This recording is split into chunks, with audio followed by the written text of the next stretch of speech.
সুনীলজি শুরু করুন।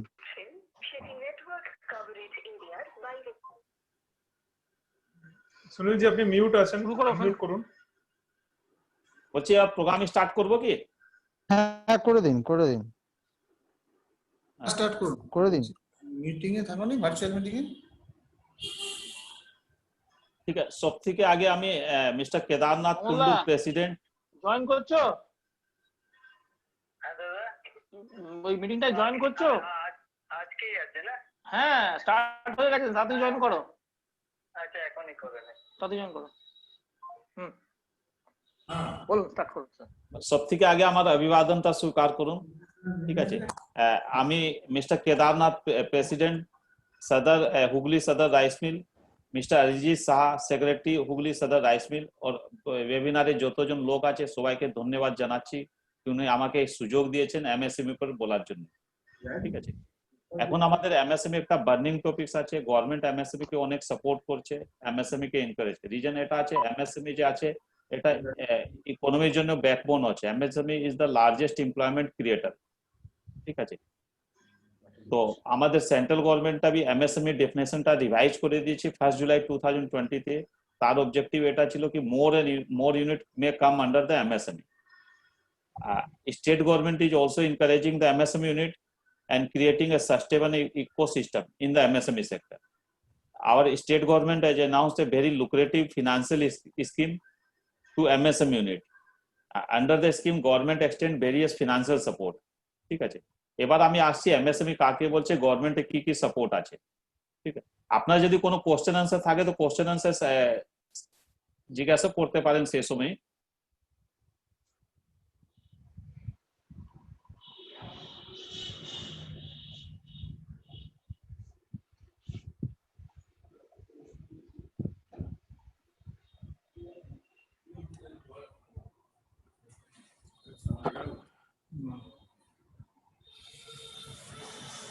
পাঠিয়েছেন, ওকে পাঠিয়েছেন।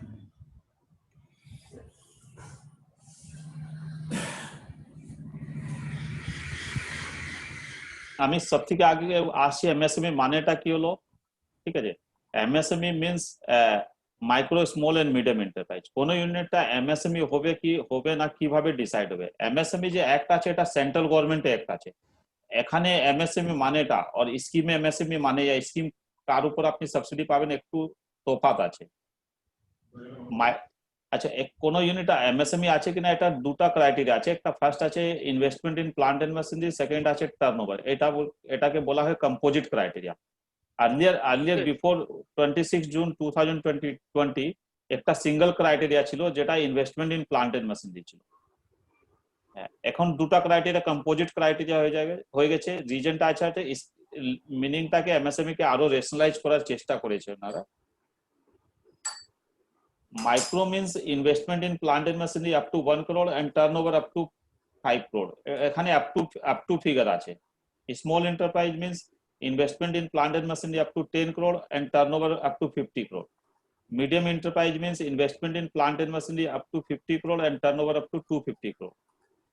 আমি একটা एग्जांपल দিচ্ছি, এরকম भी হতে পারে আপনার investment in plant and machinery 1 কোটি আছে আর টার্নওভার আপ টু 240 crore আছে, তবে আপনার মিডিয়াম এন্টারপ্রাইজ। একটা ক্রাইটেরিয়া এখানে ফুলফিল হচ্ছে, একটা এখানে হচ্ছে। এখানে আপ টু ওয়ার্ড হয়েছে, তো এখানে আপনার মিডিয়াম স্কেল হয়ে যাবে এটা। এরকম হতে পারে আপনার investment in plant and machinery 40 কোটি আছে আর টার্নওভার 5 কোটি আছে, তবেও মিডিয়াম স্কেল হয়ে যাবে এটা। ঠিক আছে, আপ টু কথা বলা আছে। আপনার যে কোনো একটা ক্রাইটেরিয়া ফুলফিল করলে আপ টু হলে আপনার এমএসএমই ডিসাইড হয়ে যাবে। এখানে ইনভেস্টমেন্ট মানে কি বলছে, ইনভেস্টমেন্ট মানে হলো যেটা এক্স্যাক্টলি ইনকাম ট্যাক্সে ডিফাইন করা হচ্ছে। ঠিক আছে, সেটা ইনভেস্টমেন্ট মানে হলো। ইনভেস্টমেন্টের ভ্যালুয়েশনটা কি আসবে, ভ্যালুটা আমরা এখানে ডব্লিউডিপি নিব। আর্লিয়ার সিস্টেমে কি ছিল, আমরা অরিজিনাল কস্টটা ধরতাম।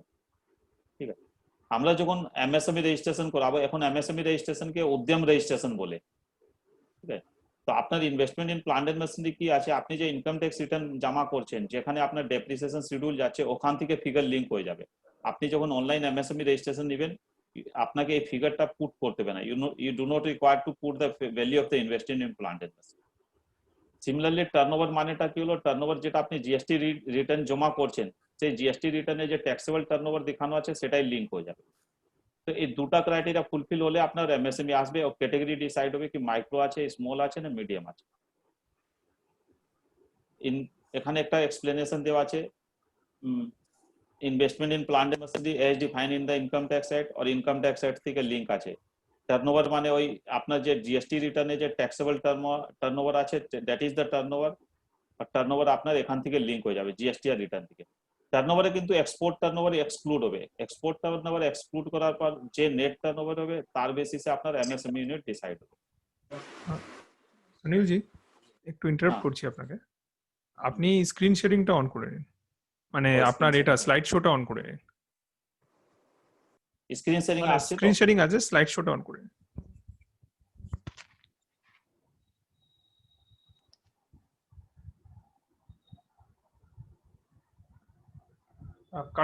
Current slide.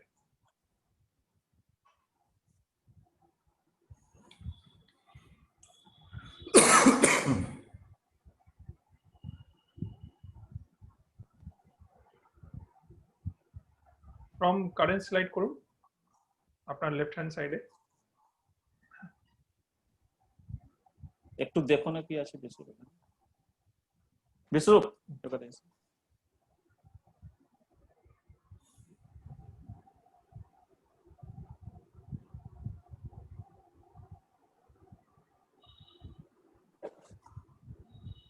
কোথায় ও?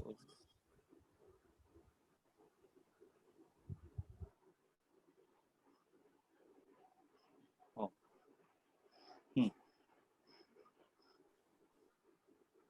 এবার আমাদের স্টেট গভর্নমেন্ট একটা লুক্রেটিভ ফিনান্সিয়াল স্কিম অ্যানাউন্স করেছে ফর বাংলা স্কিম, ঠিক আছে। এই স্কিমে হাইলাইটস কি আছে, this scheme is applicable for micro small and medium enterprise in manufacturing sector.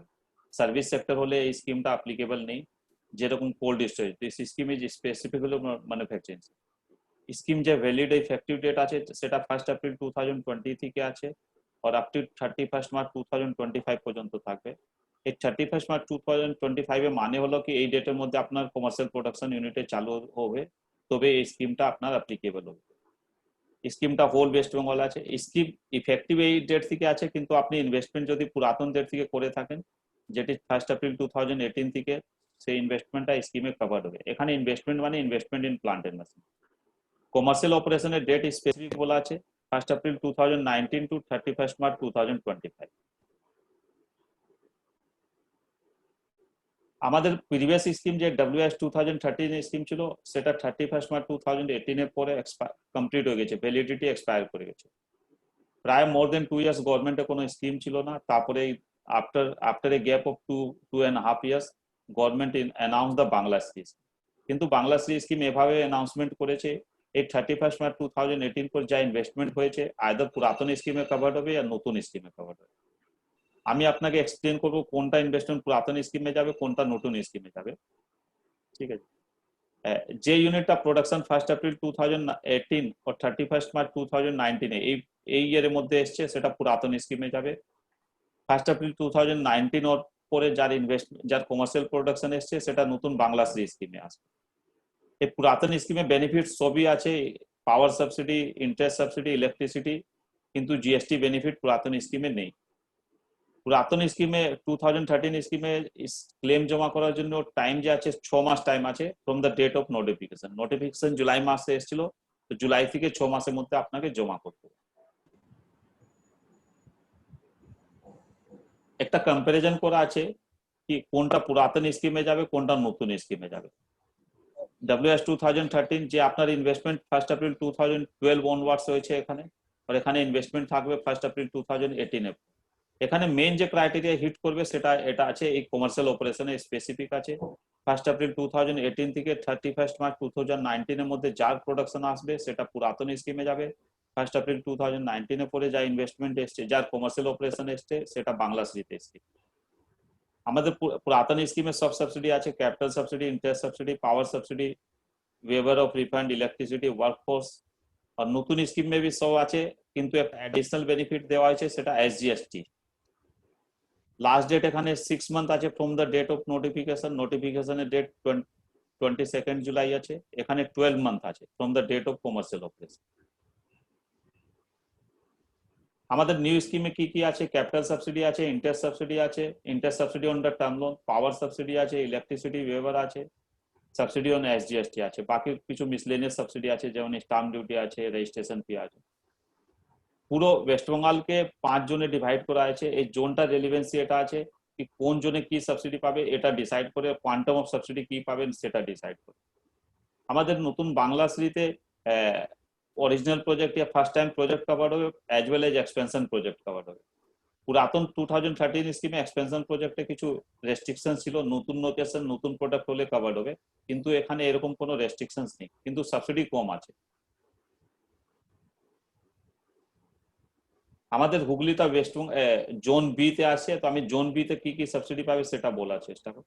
Subsidy তো আমি হাইলাইটস করলাম, এখানে কিছু কিছু ইম্পর্টেন্ট জিনিস আছে, সেটা সাবসিডি এলিজিবিলিটি এস্টাবলিশ করার জন্য কি পাবেন তার জন্য খুব ইম্পর্টেন্ট আছে। ফার্স্ট হলো ফিক্সড ক্যাপিটাল ইনভেস্টমেন্ট, সেকেন্ড আছে অ্যাপ্রুভড প্রজেক্ট, এলিজিবল এন্টারপ্রাইজ কি আছে, এই এলিজিবল ইনভেস্টমেন্ট কি হচ্ছে, কি কি ডকুমেন্ট রাখতে হবে আপনাকে সাবসিডি পাওয়ার জন্য। আমি এই চারটাকে এক্সপ্লেন করব আপনাকে। Plant and machinery means investment in plant and machinery. Fixed capital investment means investment in plant and machinery. Plant and machinery মানে cost of productive equipment. কিন্তু বাংলাশ্রীতে কি ছিল? Plant and machinery means plant MSME অ্যাক্টে ছিল কি plant and machinery means plant and machinery as defined in income tax. ওখানে electricals আছে, আরো কিছু MFA আছে, সব plant and machinery তে চলে আসবে। কিন্তু সাবসিডির জন্য যে plant and machinery আছে এখানে cost of productive equipment আছে, ঠিক আছে? এই কস্ট অফ প্রোডাক্টিভ ইকুইপমেন্টের মধ্যে কিছু আইটেম বাদ চলে যাবে, তারপরে যে ভ্যালুয়েশনটা আসবে, তারপরে যে ফিগারটা আসবে, that is the fixed capital investment. কি কি আইটেম বাদ যাবে? যেরকম মোল্ডস আছে, ইনস্টলেশন চার্জ আছে, পাওয়ার জেনারেশন ডিজি সেট থাকলে, এক্সট্রা ট্রান্সফরমার থাকে, পলিউশন কন্ট্রোল ইকুইপমেন্ট আছে, ইলেকট্রিফিকেশন আছে, স্টোরেজ ট্যাঙ্ক আছে, গ্যাস প্লান্ট আছে, এই সব যে খরচাগুলো করছেন সেগুলো সব আমাদের ফিক্সড ক্যাপিটাল ইনভেস্টমেন্ট থেকে মাইনাস হয়ে যাবে। তারপরে যে নেট ইনভেস্টমেন্ট আসবে তার উপর আমরা বেনিফিটস পাবো। কিন্তু এমএসএমই যখন করছি আমাদের ইলেকট্রিফিকেশন খরচা, ইনস্টলেশন চার্জ, মোল্ড, এগুলো আমরা ইনকাম ট্যাক্সে যদি প্লান্ট এন্ড মেশিনারি ধরি তো ওখানে প্লান্ট এন্ড মেশিনারি চলে যাবে। এন্টারপ্রাইজ কি কাকে বলছে, কোনটা নতুন আছে, কোনটা এক্সিস্টিং আছে, আর এক্সপেনশন কাকে বলছে? নতুন মানে খুব ক্লিয়ার আছে, যার প্রোডাকশন 1 এপ্রিল 2019 এর পরে ফার্স্ট টাইম ওয়েস্ট বেঙ্গলে অপারেশন করছে, মানে একটা ইউনিট 1 এপ্রিল 2019 এর পরে যদি প্রোডাকশন স্টার্ট করে সেটা নিউ এন্টারপ্রাইজ হলো। বিফোর 1 এপ্রিল 2019 আগে করে সেটা এক্সিস্টিং এন্টারপ্রাইজ হয়ে যাবে 1 এপ্রিল 2019। একটা কোম্পানি সেম আছে, ওখানে বিভিন্ন ইউনিট আছে, location A B C, in West Bengal হতে পারে, ওয়েস্ট বেঙ্গল বাইরে হতে পারে। তো আমরা কি করব? টোটাল ইনভেস্টমেন্টকে ইউনিট ওয়াইজ ইনভেস্টমেন্টকে ক্লাব করব, ইউনিট ওয়াইজ টার্নওভারকে ক্লাব করব, তারপরে যা ফিগার আসবে সেটা বেসিসে ডিসাইড হবে আপনার ইউনিটটা এমএসএমই হচ্ছে কিনা হচ্ছে। আগে কি ছিল? ক্লাবিং ছিল না, এখন ক্লাবিং প্রভিশন চলে এসেছে, মানে কোম্পানি ওয়াইজ আপনার investment, company wise turnover count হবে। এই বাংলাশ্রী স্কিমে এক্সপেনশন প্রজেক্টের উপর সাবসিডি দেওয়া আছে। এক্সপেনশন কাকে বলে? আপনি এক্সিস্টিং লোকেশনের উপর যদি ক্যাপাসিটি এনহ্যান্সমেন্ট করছেন, অ্যাডিশনাল ইনভেস্টমেন্ট করছেন, ইয়ার নতুন প্রোডাক্ট লাগাচ্ছেন, ইয়ার নতুন লোকেশন নতুন প্রোডাক্ট আছে, ইয়ার নতুন লোকেশন এক্সিস্টিং প্রোডাক্ট আছে, এই 3-4টা কম্বিনেশন করলে আপনার এক্সপেনশন হয়ে যাবে।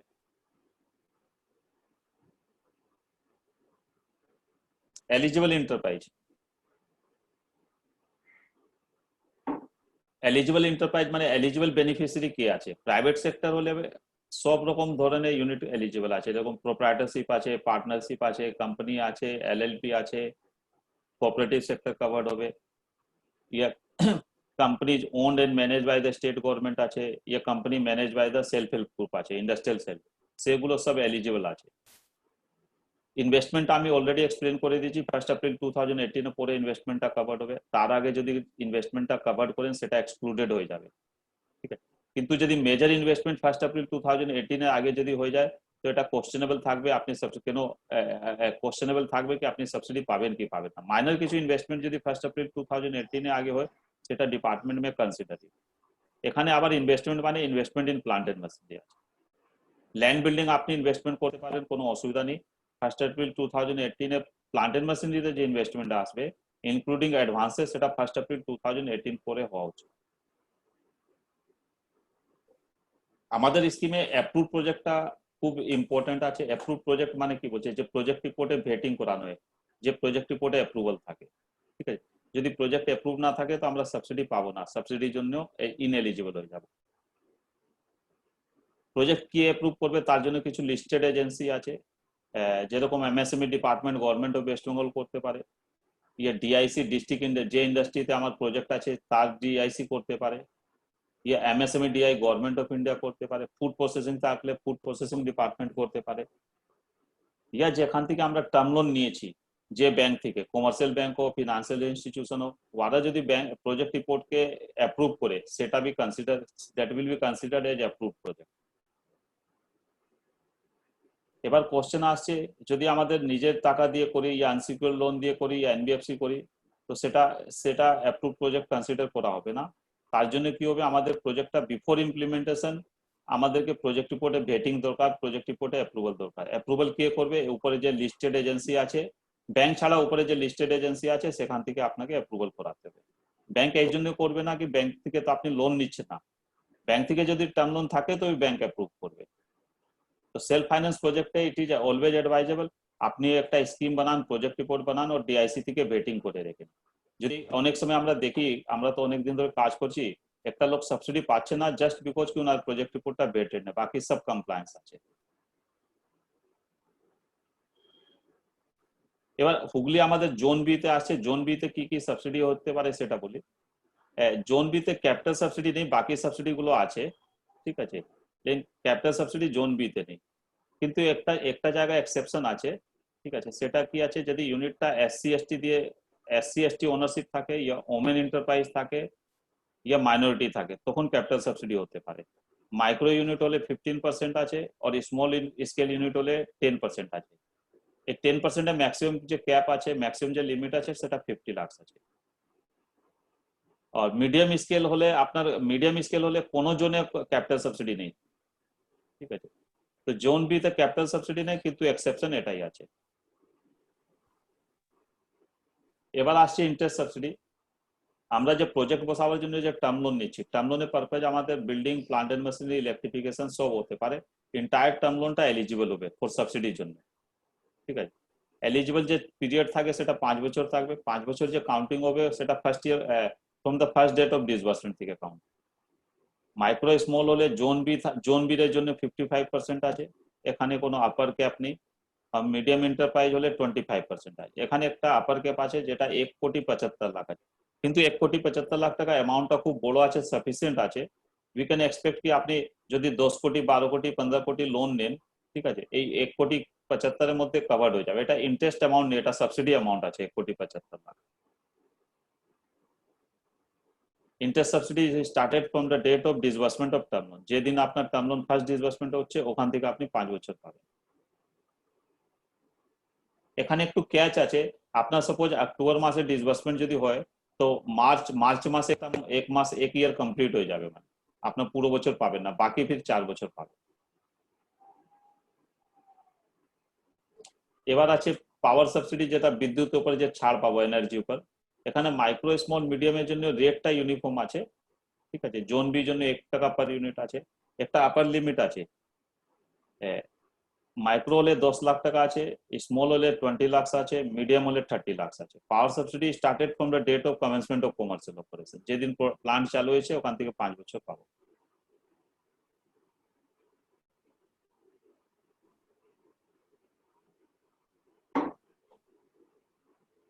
একটা আরো স্কিম আছে ওয়েভার ইয়া রিফান্ড অফ ইলেকট্রিসিটি ডিউটি। এটা মাইক্রো স্মল হলে 50% ফর 5 ইয়ার্স আছে। যদি এন্টারপ্রাইজটা managed by the owned by the SC ST আছে या মাইনরিটি আছে তখন 100% আছে ফর 5 ইয়ার্স, ঠিক আছে। মিডিয়াম এন্টারপ্রাইজ হলে 100% ফর 5 ইয়ার্স আছে, কিন্তু একটা ক্যাপ আছে 25 লাখ পার ইয়ার। এই যে বিদ্যুতে যে ছাড় স্টার্ট হবে সেটা from the date of commencement of commercial, ওখান থেকে 5 বছর পাবে। এই যে একটা লুক্রেটিভ স্কিম আরো দিয়েছে যেটা বলছি আমরা এসজিএসটি, ঠিক আছে। এটা মাইক্রো স্মল মিডিয়াম তিনটাই এলিজিবল আছে। জোন বি জন্য 30% আছে এসজিএসটি। ম্যাক্সিমাম ইয়ার্স যে থাকবে 8 বছর পর্যন্ত পাবো, ঠিক আছে। বেনিফিটসটা স্টার্ট হবে কমেন্সমেন্ট অফ কমার্শিয়াল অপারেশন থেকে। এখানে একটা ক্যাপ আছে, ক্যাপ এটা আছে যে আমার যে প্ল্যান্টের যে এফসিআই আছে, ফিক্সড ক্যাপিটাল ইনভেস্টমেন্ট যা আছে তার ম্যাক্সিমাম 75% পাবে। এই 75% ওর 8 বছর যেটা আগে হয়ে যাবে সেটাই তখনই বেনিফিটটা স্টপ হয়ে যাবে। এসজিএসটি কাকে বলছি? এসজিএসটি মানে net payment after adjustment of input credit, যেটা আমরা পেমেন্ট করছি তার উপর আমরা 30% পাবো। এগুলো স্মল বেনিফিটস আছে, পেটি বেনিফিটস, যেমন এনার্জি এফিসিয়েন্সি হলে 2 লাখ টাকা আছে, স্টাম্প ডিউটি হলে 50% জোন বি আছে, মিডিয়াম হলে 75% আছে, ওয়াটার কনজারভেশন হলে 2 লাখ টাকা আছে, কোয়ালিটি কমপ্লায়েন্স হলে 5 লাখ আছে, পেটেন্ট হলে 5 লাখ আছে।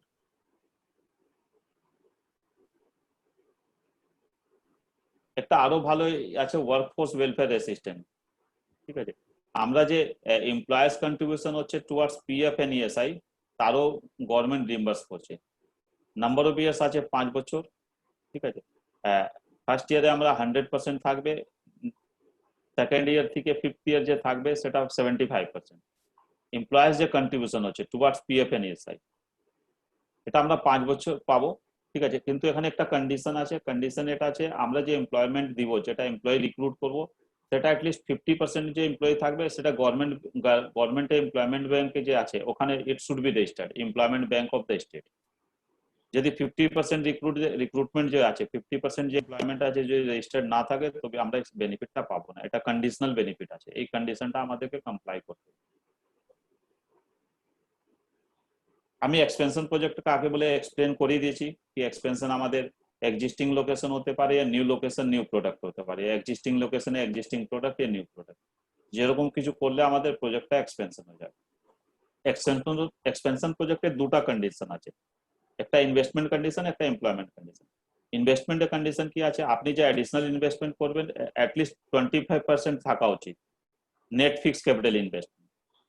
ঠিক আছে, আর যে যে যে ইনভেস্টমেন্ট যে আমার যে কাট অফ ডেট আছে কোন ডেট থেকে কাউন্ট করবো 31 মার্চ 2019, ওখানে আমার যে ইনভেস্টমেন্ট করবো অ্যাডিশনাল যে ইনভেস্টমেন্ট থাকবে at least 25% of the existing investment থাকবে, और 15% additional employment has to be generated due to expansion project. After implementation of expansion project আমাদের employment এর যে বৃদ্ধি হবে সেটা at least 15% থাকবে existing। expansion project এ কি কি বেনিফিট আছে?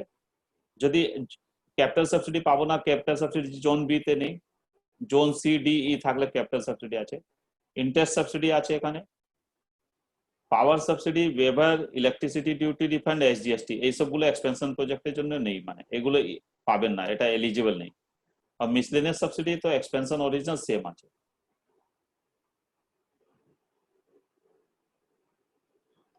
এটা একটা রিক্যাপ আছে। জোন বি জন্য মাইক্রো এন্টারপ্রাইজ ক্যাপিটাল সাবসিডি নেই, ইন্টারেস্ট সাবসিডি 55% আছে ফর 5 ইয়ার্স, পাওয়ার সাবসিডি 1 টাকা ইউনিট আছে, ইলেকট্রিসিটি ওয়েভার আছে 50%, এটা মাইক্রো স্মলের জন্য, স্টাম্প ডিউটি আছে, ওয়ার্কফোর্স অ্যাসিস্ট্যান্স আছে।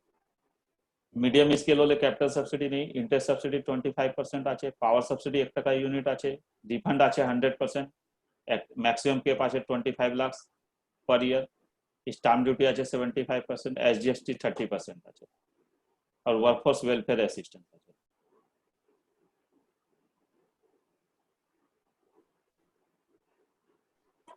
আমি কি কি সাবসিডি পাবেন সব এক্সপ্লেন করেছি আপনাদেরকে। এবার আপনাদেরকে ডকুমেন্ট কি রাখতে হবে আর কি কি এলিজিবিলিটি ক্রাইটেরিয়া আছে ওটা একটা সামারাইজ বলছি। আপনার project must be approved project কাকে বলছে this has already been explain. Manufacturing sector হতে হবে, কমেন্সমেন্ট প্রোডাকশনের ডেট আছে যেটা 1 এপ্রিল 2019 ও 31 মার্চ 2025 এর মধ্যে থাকা উচিত। আপনি যে ফার্স্ট ক্লেম যে জমা করবেন সেটা 12 মাসের মধ্যে জমা করতে হবে from the date of commercial operation. Land should be mutated in the name of the company. Land should be industrially converted. Rented property থাকলে it should be mutated in the favor of landlord and it should be converted into industrial. আমাদের statutory license সব থাকা, যেমন factory license, fire license, consent to operate, ground water permission, list of plant and machinery, তার copy, bill, money receipt. Second hand মেশিনের উপর কোনো subsidy নেই, সেটা ইনএলিজিবল আছে। সার্ভিস সেক্টর কভার্ড নেই। পাওয়ার কানেকশন থাকবে যেটা কোম্পানি নামে থাকতে হবে, আর এসজিএসটি বেনিফিট আমাদের যে ইউনিটটা রেজিস্টার্ড আছে তার উপরই পাবো। যদি আমাদের ট্রেডিং কনসার্ন থাকে, ম্যানুফ্যাকচারিং থাকে, তো ট্রেডিং উপর যে এসজিএসটি বেরোচ্ছে তার সেটা পাবো না, আমাদেরকে different set of books of accounts রাখতে হবে। ট্রেডিং এর জন্য আলাদা, ম্যানুফ্যাকচারিং এর জন্য আলাদা। এটা তো বাংলা শ্রেণী হয়েছে, যদি আপনাদের কোনো কোশ্চেন থাকে তো করতে পারেন, তারপরে আমি একটা সেন্ট্রাল গভর্নমেন্টের স্কিমে আসছি।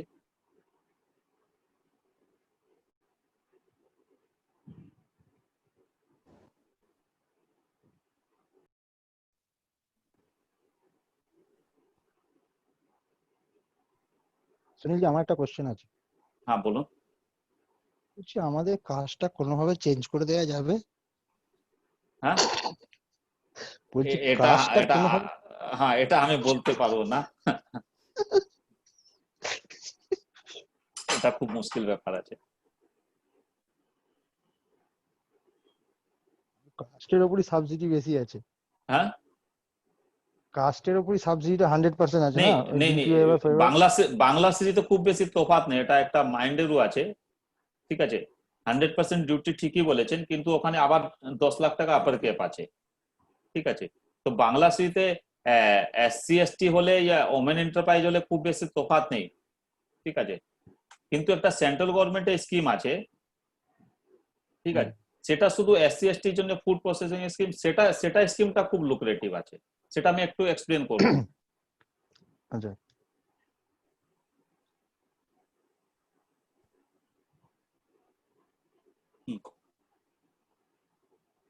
এখানে এই স্কিম নিয়ে আর কোনো কোয়ারি থাকে তো করতে পারেন।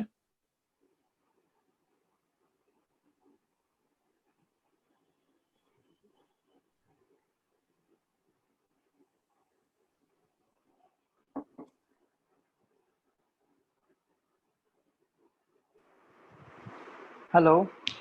हाँ हाँ नमस्कार सुनील जी। नमस्ते। हाँ हाँ मुझे ये पूछना है, लैंड परचेस करने के बाद पहला क्या करना चाहिए हमें कंस्ट्रक्शन स्टार्ट करने से पहले? उसका म्यूटेशन कराइए, हाँ वो हो गया है, कन्वर्सन करवाइए उसको। वो भी हो गया है।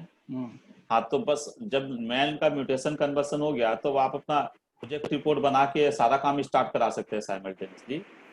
अच्छा, कंस्ट्रक्शन चालू कर सकते हैं?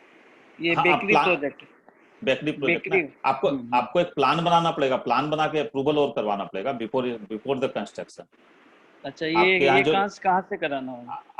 आपका लोकल जो अथॉरिटी है, ग्राम पंचायत है तो ग्राम पंचायत से होगा, म्युनिसिपल है तो म्युनिसिपल एरिया से होगा, म्युनिसिपलिटी के साथ। मतलब कंसेंट टू एस्टेब्लिश पहले लेने की दरकार नहीं है?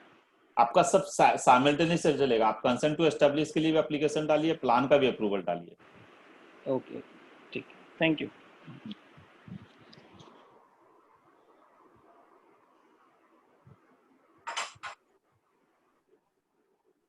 ठीक है, मैं एक दूसरी सेंट्रल गवर्नमेंट की और स्कीम है उस पे आ रहा हूँ।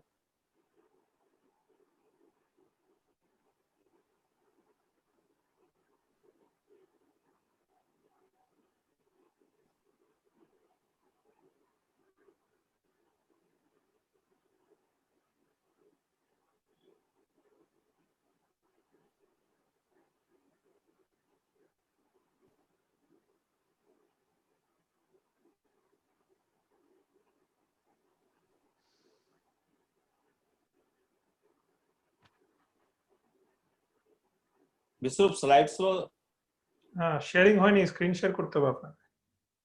হয়ে গেছে? না, স্ক্রিন শেয়ারিং হয়নি।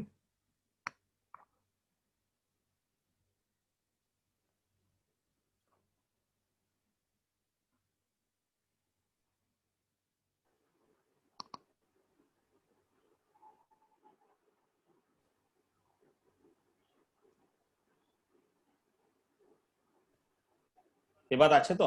হ্যাঁ, এবার ঠিক আছে। আপনি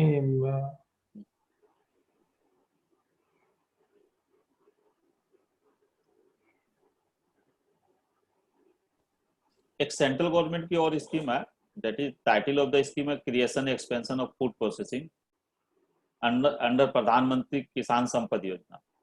the purpose of the scheme is to increase the level of processing value addition and reduction of wastage and enhancement of farmers income. आप कोई एग्री प्रोडक्ट का यदि प्रोसेसिंग करते हैं, उसका यदि वैल्यू बढ़ाते हैं तो उस पर आपको सेंट्रल गवर्नमेंट का support. Nodal office is the Ministry of Food Processing Government. This scheme is sponsored by the central government by under the Ministry of Food Processing Government of India. जो sector eligible है fruits vegetable processing, milk processing, meat, poultry, fish processing, ready to eat, ready to cook, oil mill, seed mill, rice mill, all this sector is covered under the scheme. जो sector ineligible है वो aerated water है, package drinking water है, farming activities is excluded, dairy farming है, dairy processing is covered, dairy farming is excluded, poultry farming, mushroom farming, hatchery, ये जो farming है वो एक्सक्लूडेड है। This scheme is valid till 30th November 2020 and it is extended from time to time। इस scheme में एक catch है कि आपको जो प्रोजेक्ट लगाना पड़ेगा वो मेगा फूड पार्क में लगाना पड़ेगा। In West Bengal there is only one mega food park, that is the Jangi food park. लेकिन एक एक्सेप्शन है, यदि आपका 100% SC/ST यदि इंटरप्राइज है, ठीक है, ओनरशिप यदि 100% SC/ST है तो वो वेस्ट बंगाल में या इंडिया के कहीं पे भी रीजन पे फूड प्रोसेसिंग लगा सकता है और उसको सेंट्रल गवर्नमेंट से अप टू 5 करोड़ सब्सिडी मिल सकती है। क्वांटम ऑफ सब्सिडी जो है 35% for general area, 50% for north east area और मैक्सिमम ग्रांट इज 5 करोड़। ये स्कीम बहुत ही लुक्रेटिव स्कीम है यदि unit owned and manage by the SC/ST। The beauty of the scheme is 50% grant जो मिलेगा ड्यूरिंग प्रोजेक्ट इम्प्लीमेंटेशन में, 50% आपको after approval of the project. दो स्टेज में ग्रांट है, 50% during approval, 50% after implementation of the project and maximum grant is 5 crore. अब eligibility criteria क्या है? मिनिमम प्रमोटर्स कंट्रीब्यूशन 20% होना चाहिए प्रोजेक्ट कॉस्ट का, minimum turn loan project cost का 20% होना चाहिए, मिनिमम जो एलिजिबल प्रोजेक्ट कॉस्ट है वो 3 करोड़ रुपया होना चाहिए। प्रोजेक्ट आपका मेगा फूड पार्क में हो, ये project managed by the SC/ST है, ओन्ड बाय द SC/ST है, तो प्रोजेक्ट किसी भी जगह लग सकता है। प्रोजेक्ट 18 महीने में आपका प्रोजेक्ट कंप्लीट हो जाना चाहिए, ठीक है, और फूड प्रोसेसिंग सेक्टर कवर्ड है। इसमें जो मैक्सिमम कैप है वो 5 करोड़ रुपया का सब्सिडी। जो प्रोजेक्ट कॉस्ट कंपोनेंट एलिजिबल है जैसे cost of plant and machinery है, टेक्निकल सिविल वर्क है, वाटर पाइपलाइन है, DG सेटअप, बॉयलर है, ये वाटर ट्रीटमेंट प्लांट है, ETP। बांग्लाश्री में तो खाली आपका productive equipment plant and machinery covered होता है। इसमें प्रोजेक्ट कॉस्ट के almost all project component covered है एक्सेप्ट लैंड। या कोई बिल्डिंग आप पर्सनल यूज के लिए बनाते हैं या ऑफिस के लिए है या लेबर क्वार्टर है, वो सब कवर्ड हो जाएगा, ठीक है। स्टोरेज के लिए बिल्डिंग कवर्ड नहीं होगा, बाद बाकी सभी कंपोनेंट इस स्कीम में कवर्ड है, ठीक है।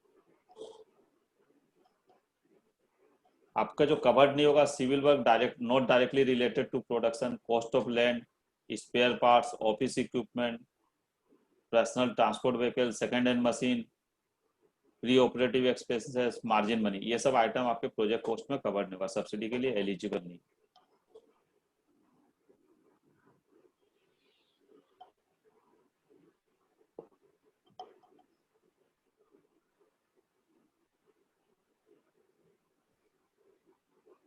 देखिए एक हमने इलस्ट्रेशन बनाया है, यदि आपका कोई फूड प्रोसेसिंग का सेक्टर और मैनेज बाय द SC/ST हो, suppose project cost is 15 crore और टर्म लोन आपने 6 करोड़ रुपया लिया, तो सेंट्रल गवर्नमेंट से ग्रांट मिल सकता है 5 करोड़ रुपए का। प्रमोटर्स कंट्रीब्यूशन 4 करोड़ हो गया, 5 4 9 6 15 करोड़ रुपया प्रोजेक्ट कॉस्ट है। आपको बांग्लाश्री में इंटरेस्ट सब्सिडी मिलेगा 2 करोड़। अच्छा, आप है ना कैपिटल सब्सिडी वहां से ले सकते हैं, बाद बाकी interest subsidy, electricity waiver, power subsidy वो बांग्लाश्री में कवर कर सकते हैं। मतलब कैपिटल सब्सिडी 2 जगह से मिलेगी नहीं। हुगली डिस्ट्रिक्ट में कैपिटल सब्सिडी ऐसे भी कवर नहीं है, तो SC/ST हो तो आप कैपिटल सब्सिडी वहां से ले लीजिए मिनिस्ट्री ऑफ फूड प्रोसेसिंग से, बाद बाकी सब्सिडी आप यहाँ से ले लीजिए। इंटरेस्ट सब्सिडी से 6 करोड़ रुपया लोन आपको 2 करोड़ रुपया मिल गया over the period of 5 years. Power subsidy 5 year के लिए 1.5 करोड़ है, इलेक्ट्रिसिटी वेवर है 1.25 करोड़। तो टोटल सब्सिडी का आपके प्रोजेक्ट कॉस्ट 15 करोड़ है, तो प्रोजेक्ट सब्सिडी का अमाउंट से 8-9 करोड़ रुपया हो सकता है, ठीक है। That is more than your promoters contribution. जो टाइम टेकिंग है वो लगेगा, लेकिन that is more than the promoters contribution.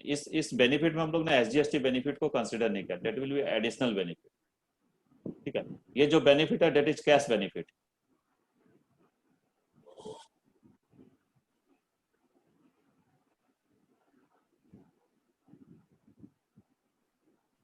एक और स्कीम है एग्री बेस के लिए, वो godown scheme, agriculture marketing integrated marketing scheme. Nodal agency है ministry of agriculture. Purpose of the scheme is capital subsidy for construction of rural godown. आप यदि कोई वेयर हाउस बनाते हैं, তাহলে একটু বড় করে দাও যেন পরে আবার ঢালাই।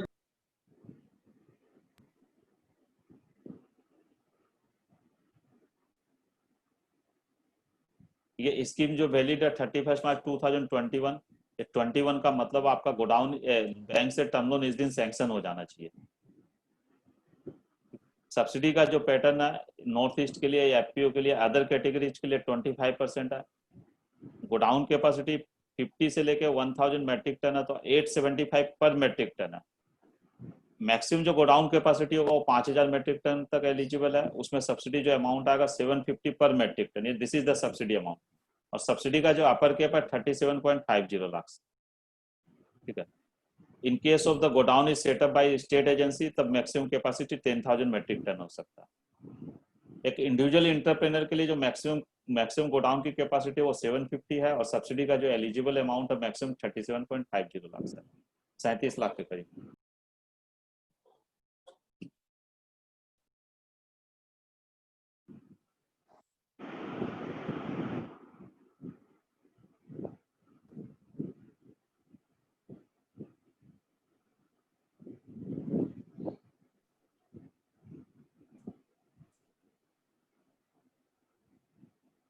इसमें एलिजिबल क्राइटेरिया है, मैं बताऊं विश्रुप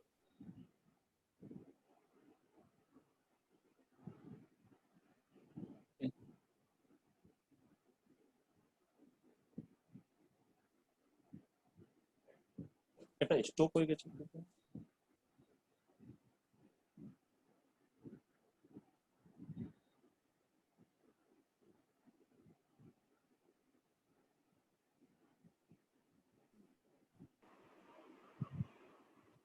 सुनील जी, हाँ अब इसका खाली एक सेकंड सर, फिर क्वेश्चन आंसर में आते हैं।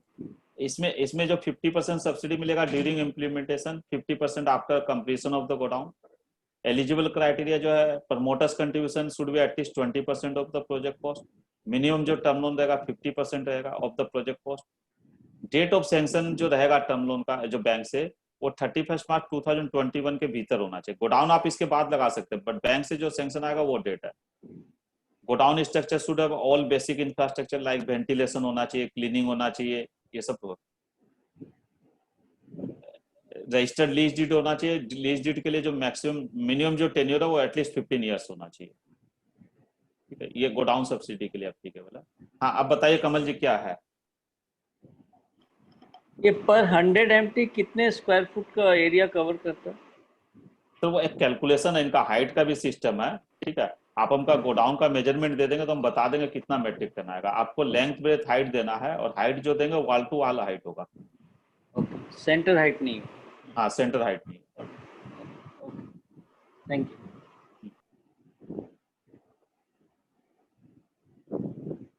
किसी को कोई क्वेश्चन है तो अपने कर सकते हैं यहाँ पे, नहीं तो फिर लास्ट में क्वेश्चन आंसर लेते हैं।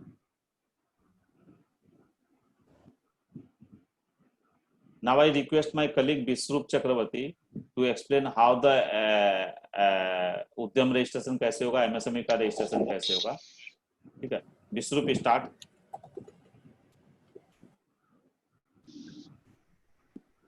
Thank you so much Sunil ji, আপনি এত ভালো করে এত ডিটেইলসে জিনিসটা এক্সপ্লেন করলেন বাংলাশ্রী এবং অন্যান্য যে স্কিমগুলো আছে। সবার আগে আমি ধন্যবাদ জানাতে চাই হুগলি সদর রাইস মিল ওনার্স ওয়েলফেয়ার অ্যাসোসিয়েশনের প্রেসিডেন্ট এবং সেক্রেটারি স্যারকে। ওনারা এই প্রোগ্রামটা অর্গানাইজ করেছেন এবং আমাদেরকে অ্যালাউ করেছেন এখানে পার্টিসিপেট করতে এবং এই বিভিন্ন যে সেন্ট্রাল এবং স্টেট গভর্নমেন্টের যে স্কিমস গুলো আছে বা এমএসএমই রেজিস্ট্রেশনের যে প্রসেস আছে সেগুলোর ব্যাপারে ডিসকাস করতে, সেগুলোর ব্যাপারে নলেজ শেয়ার করতে। আমি সবার আগে উদ্যম রেজিস্ট্রেশনের ব্যাপারে একটু বলে নিচ্ছি। আমার একটা ছোট পিপিটি প্রেজেন্টেশন আছে তার আগে।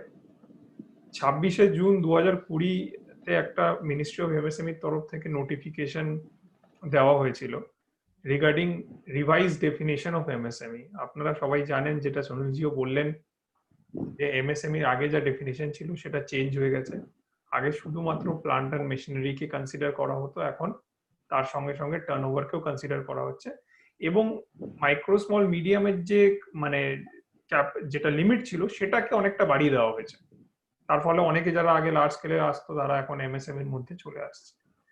তো 26শে জুন 2020-তে ওই নোটিফিকেশনে এটাও বলা হয়েছিল যে উদ্যোগ আধার রেজিস্ট্রেশন যেটা ছিল, যেটা প্রিভিয়াস এমএসএমই রেজিস্ট্রেশন প্রসেস ছিল, সেটাকে বন্ধ করে 1 জুলাই থেকে সেটাকে বন্ধ করে নতুন রেজিস্ট্রেশন প্রসেস চালু হয়েছে 1 জুলাই 2020 থেকে। সেটা হচ্ছে উদ্যম রেজিস্ট্রেশন। এই উদ্যম রেজিস্ট্রেশনের সঙ্গে ডিফারেন্সটা একটা জায়গাতে মেজর ডিফারেন্স যেটা, সেটা হচ্ছে প্লান্ট অ্যান্ড মেশিনারি ভ্যালু আপনার ইনকাম ট্যাক্স রিটার্ন যেটা আপনি লাস্ট ইয়ার ফাইল করেছেন সেখান থেকে নেওয়া হবে। আগে উদ্যোগ আধারে আপনি নিজের হিসাবে একটা প্লান্ট অ্যান্ড মেশিনারি ভ্যালু বসিয়ে দিতেন, সেই হিসাবে আপনার এমএসএমই ডেফিনেশন মানে সার্টিফিকেট পেয়ে যেতেন আপনি মাইক্রো, স্মল বা মিডিয়ামে। কিন্তু উদ্যম রেজিস্ট্রেশনটা আরো অথেন্টিক হয়ে গেছে। এখন আপনার প্রিভিয়াস ইয়ারের ইনকাম ট্যাক্স রিটার্নে আপনি যা প্লান্ট এন্ড মেশিনারি ভ্যালু দেখাবেন সেই ডেটাটাই নেবে উদ্যম রেজিস্ট্রেশনে, এবং আপনার জিএসটি রিটার্নে যা টার্নওভার দেখানো থাকবে লাস্ট ইয়ারে তার ভিত্তিতেই আপনার মাইক্রো অথবা স্মল অথবা মিডিয়াম স্কেল নির্ধারণ হবে আপনার একটা এন্টারপ্রাইজের। এবং এখানে টোটাল ইনভেস্টমেন্ট ধরা হবে, মানে আপনার একটা কোম্পানির নামে যদি একের বেশি ইউনিট থাকে তাহলে তার টোটাল প্লান্ট এন্ড মেশিনারিকে ক্লাব করা হবে এবং টোটাল টার্নওভারকে ধরা হবে। তো আমি আমার প্রেজেন্টেশনটা দিচ্ছি যে কিভাবে উদ্যম রেজিস্ট্রেশন অ্যাপ্লাই করতে হয়।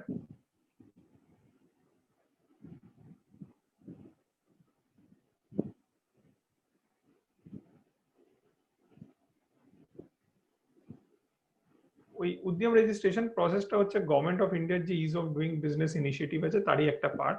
উদ্যোগ আধারটাও এটারই একটা পার্ট ছিল। সবার আগে তো ইএম পার্ট 1 পার্ট 2 ছিল, আপনারা জানেন। সেটা ডিসেন্ট্রালাইজ প্রসেস ছিল, আপনাকে আপনাদের কনসার্ন ডিস্ট্রিক্ট ইন্ডাস্ট্রি সেন্টারে যেতে হতো, সেখানে গিয়ে করতে হতো অ্যাপ্লাই করে। এখন জিনিসটা কমপ্লিটলি অনলাইন হয়ে গেছে উদ্যোগ আধারের সময় থেকে এবং সেন্ট্রালাইজড হয়ে গেছে।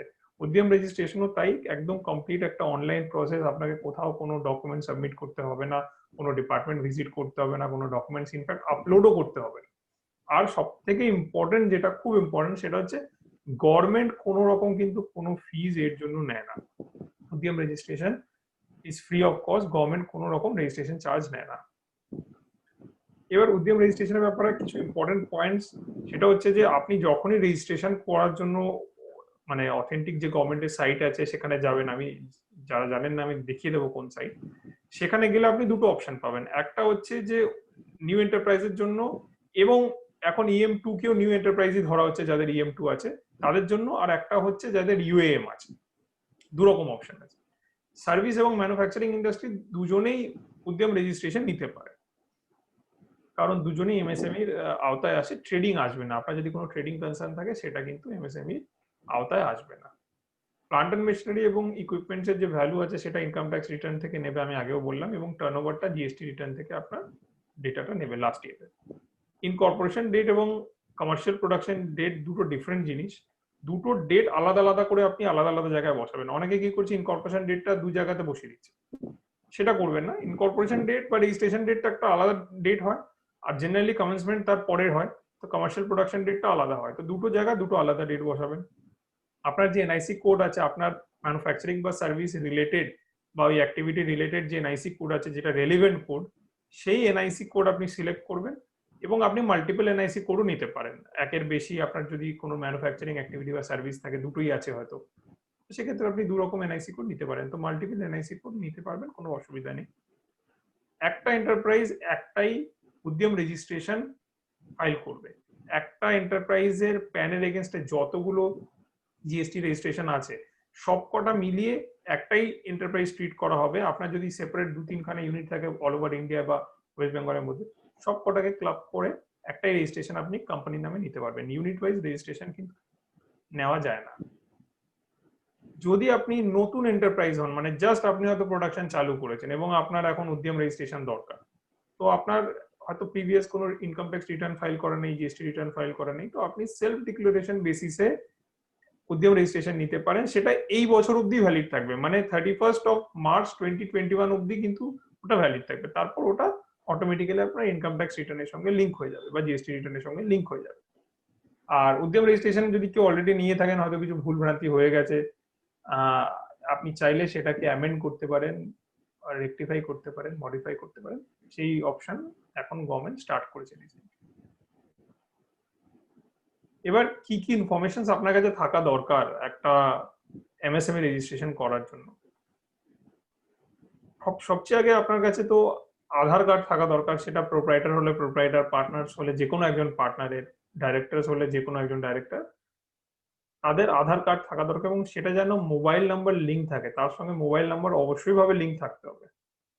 তো আপনি আপনার আধার কার্ড রাখবেন আপনার সঙ্গে, আপনার কি অর্গানাইজেশন টাইপ সেটা আপনার লাগবে, প্যান কার্ড লাগবে, কোম্পানি হলে কোম্পানি, প্রোপ্রাইটার হলে প্রোপ্রাইটারের PAN card, income tax return কি রিটার্ন ফাইল করেছেন সেটা ইনফরমেশন দিতে হবে, mobile number, email ID, social category, basic information যেগুলো আগেও লাগতো। আপনি যখন ইউএম নিয়েছিলেন, উদ্যোগ আধার নিয়েছিলেন, তখন এই ডিটেলস গুলো দিতে হতো। এন্টারপ্রাইজের নাম, প্লান্ট অ্যাড্রেস মানে ইউনিট অ্যাড্রেস, আপনার যদি মাল্টিপল ইউনিট থাকে তো মাল্টিপল ইউনিটের ডিটেলস দিয়ে দেবেন, অফিসিয়াল অ্যাড্রেস, আগে যদি কোনো EM2 বা UAM নেওয়া থাকে তার ডিটেলস দিয়ে দেবেন, ইনকর্পোরেশন ডেট বা registration date, commercial production date, bank details, major আপনার অ্যাক্টিভিটি কি আছে, ম্যানুফ্যাকচারিং না সার্ভিস সেটা, এনআইসি কোড আপনি সিলেক্ট করবেন, আপনার যেটা রেলিভেন্ট এনআইসি কোড সেটা সিলেক্ট করে নেবেন, আপনার এমপ্লয়মেন্ট জেনারেশন কত করেছেন, মেল ফিমেলসে বাইফার্কেট করে দিয়ে দেবেন, depreciated cost as on 31st March of the previous year যেটা আছে পয়েন্ট নাম্বার 19, এটা জেনারেলি যদি আপনার প্রিভিয়াস ইয়ারের কোনো রিটার্ন ফাইল করা থাকে তাহলে ওটা ওই 18-19 এর রিটার্ন থেকে ওরা ডাইরেক্টলি ফেচ করবে ডেটাটা, আপনাকে ওটা বসাতে হবে না, ওটা একদম খালি আপনি তখনই বসাবেন যখন আপনি সেলফ ডিক্লারেশন বেসিসে রেজিস্ট্রেশন নিচ্ছেন। পয়েন্ট নাম্বার 20 তে cost of pollution control research development, ওই কস্টটা আপনি সেলফ ডিক্লারেশন বেসিসে আপনি দেবেন যখন আপনি অ্যাপ্লিকেশন ফিল আপ করবেন, ওই কস্টটা মাইনাস হয়ে যাবে total plant and machinery value থেকে। টোটাল টার্নওভারও সেম, যদি আপনার 18-19 এ জিএসটি রিটার্ন ফাইল করা থাকে সেখান থেকে টার্নওভার নিয়ে নেবেন, যদি আপনার কোনো এক্সপোর্ট টার্নওভার থেকে থাকে আপনি সেটা মাইনাস করে দেবেন, সেটা সেলফ ডিক্লারেশন বেসিসে লিখে দেবেন ওখানে, সেটা ওখান থেকে অটোমেটিক্যালি ডিডাক্ট হয়ে যাবে টোটাল টার্নওভার থেকে। আর আপনাকে জিজ্ঞেস করছে দুটো বেসিক প্রশ্ন, একটা হচ্ছে যে আপনি জেমে ইন্টারেস্টেড কিনা, মানে গভর্নমেন্ট মার্কেট প্লেসে রেজিস্ট্রেশন করাতে ইন্টারেস্টেড কিনা, আর আপনি ট্রেড যে রেজিস্ট্রেশন করাতে ইন্টারেস্টেড কিনা। যদি ইন্টারেস্টেড থাকেন ইয়েস করবেন, আদারওয়াইজ নো করে দেবেন। এবার আমি প্রসেসটা দেখাচ্ছি। আপনার অথেন্টিক যে ওয়েবসাইট, যেটা গভর্নমেন্টের যেটা ওয়েবসাইট, সেটা হচ্ছে udyamregistration.gov.in, আপনি দেখতে পাচ্ছেন উপরে, এটা হচ্ছে গভর্নমেন্টের অথেন্টিক ওয়েবসাইট। আপনি যদি নিজে রেজিস্ট্রেশন করেন তো এই ওয়েবসাইটে যাবেন, সেখানে গিয়ে করবেন।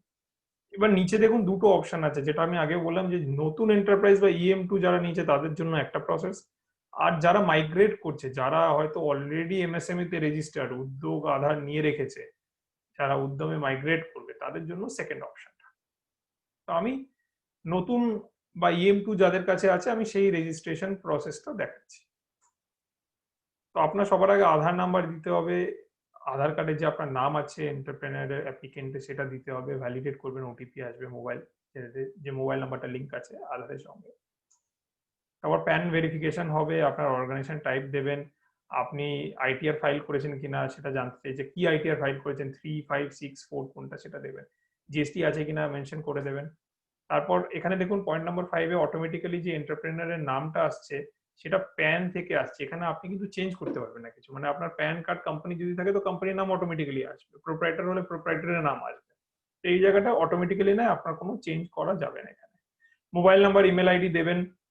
এখানে একটা চার্ট আছে, চার্টটা দেখুন, এটা মিনিস্ট্রি অফ MSME যে ডেফিনেশন, ধরুন SC enterprise, ST enterprise, OBC enterprise কাকে বলছে তার একটা এখানে জাস্ট চার্ট দিয়েছে যে 51% শেয়ার হোল্ডিং যদি থাকে SC বা ST বা OBC তাহলে সেটা সেই এন্টারপ্রাইজ ধরা হয়। কিন্তু ইনসেন্টিভ পয়েন্ট অফ ভিউ থেকে কিন্তু সবসময় এই জিনিসটা খাটে না, কোনো ইনসেন্টিভ হয়তো বলছে, যেমন বাংলা স্টেটে বলছে 100% যেখানে SC ST আছে সেটাকে SC বা ST এন্টারপ্রাইজ ধরা হবে, বা মিনিস্ট্রি অফ ফুড প্রসেসিং এর যেটা আছে, যেটা সুনীলজি এক্সপ্লেন করছিল, সেখানেও SC ST বেনিফিট পেতে গেলে 100% SC বা ST হতে হবে। তো কিছু স্কিমে কিন্তু এই চার্টটা অ্যাপ্লিকেবল হয় না, কিছু জায়গাতে 100% SC ST চায় বা OBC চায়, তবে সেই এন্টারপ্রাইজ ধরা হয়। বাট এটা একটা জেনারেল জাস্ট চার্ট দেওয়া আছে, এটা জাস্ট আপনাদের আন্ডারস্ট্যান্ডিং এর জন্য। তো next social category, gender, specially abled or not, yes or no জিজ্ঞেস করছে, আপনি দিয়ে দেবেন ইনফরমেশন গুলো। নেক্সট আপনার কাছে নেম অফ দ্য এন্টারপ্রাইজ, এইখানে যে এন্টারপ্রাইজের নামটা আপনি দেখছেন, আমি এখানে জাস্ট একটা ডেমো দিয়েছি এবিসি বলে, এটা কিন্তু আপনারা চেঞ্জ করতে পারবেন। আপনারা চাইলে যদি কিছু চেঞ্জ করার অপশন থাকে, মানে আপনি চান কোনো কিছু চেঞ্জ করতে, তো আপনি নামে এডিট করতে পারবেন। নেক্সট আপনি প্লান্টের এখানে নেম দিয়ে দেবেন, ইউনিট নেম দেবেন। যদি সেম কোম্পানির নামেই হয় তাহলে আপনি এখানে দিয়ে অ্যাড মোর করবেন। যদি নাম ডিফারেন্ট কিছু থাকে আর আপনার একের বেশি ইউনিট আছে, তো আপনি এখানে আবার সেই নামটা দিয়ে আগেন অ্যাড মোর করবেন। তো এরকম একটা টেবিলের নিচে আরো একটা নামের জায়গা চলে আসবে, টেবিল ফর্ম হয়ে যাবে। নেক্সট আপনি প্লান্টের অ্যাড্রেস দেবেন, ইউনিট অ্যাড্রেস দেবেন, আপনার যে প্লান্ট অ্যাড্রেস সেটা দেবেন, দিয়ে অ্যাড মোর করবেন। একের বেশি থাকলে আগেন সেম প্রসেস করে অ্যাড মোর করবেন। তো এরকম টেবিল একটার পর একটা নিচে নিচে চলে আসবে। আর একটা থাকলে তো এরকম দেখতেই পাচ্ছেন, এরকম একটা টেবিল ফর্মে আপনার কাছে প্লান্ট অ্যাড্রেস চলে আসবে। নেক্সট অফিসিয়াল অ্যাড্রেস দেবেন আপনি। অফিসিয়াল অ্যাড্রেস যদি আপনার একটা প্লান্ট অ্যাড্রেস থাকে, বা আমি purely subsidy point of view থেকে এই কথাটা বলছি, আপনারা চেষ্টা করবেন যে অফিসিয়াল অ্যাড্রেসটা যে আপনার ইউনিট অ্যাড্রেস সেটাই দেওয়ার। কারণ অফিসিয়াল অ্যাড্রেসের আপনি যেই মুহূর্তে স্টেট আর ডিস্ট্রিক্টটা দেবেন, সঙ্গে সঙ্গে ও কিন্তু এর ভিত্তিতে আপনার ডিআইসি সিলেক্ট করে নেবে। আপনি যদি হয়তো অফিসিয়াল অ্যাড্রেস কলকাতায় আছে সাপোজ, আর আপনার ইউনিটটা হুগলিতে আছে, আপনি যেই মুহূর্তে অফিসিয়াল অ্যাড্রেসে স্টেট দেবেন ওয়েস্ট বেঙ্গল আর ডিস্ট্রিক্ট দেবেন কলকাতা, ও সঙ্গে সঙ্গে ডিআইসি ধরে নেবে কলকাতা। এই প্রবলেমটা উদ্যোগ আধারের সময়ও ছিল। তো আমি যা সাজেস্ট করছি যে যদি আপনাদের একটা ইউনিট থাকে আর ইনসেন্টিভের যদি কোনো ম্যাটার থেকে থাকে, সেক্ষেত্রে আপনারা চেষ্টা করবেন ইউনিট অ্যাড্রেসটাই অফিসিয়াল অ্যাড্রেস করার, তাহলে আপনার ডিআইসিটা ঠিকঠাক থাকবে।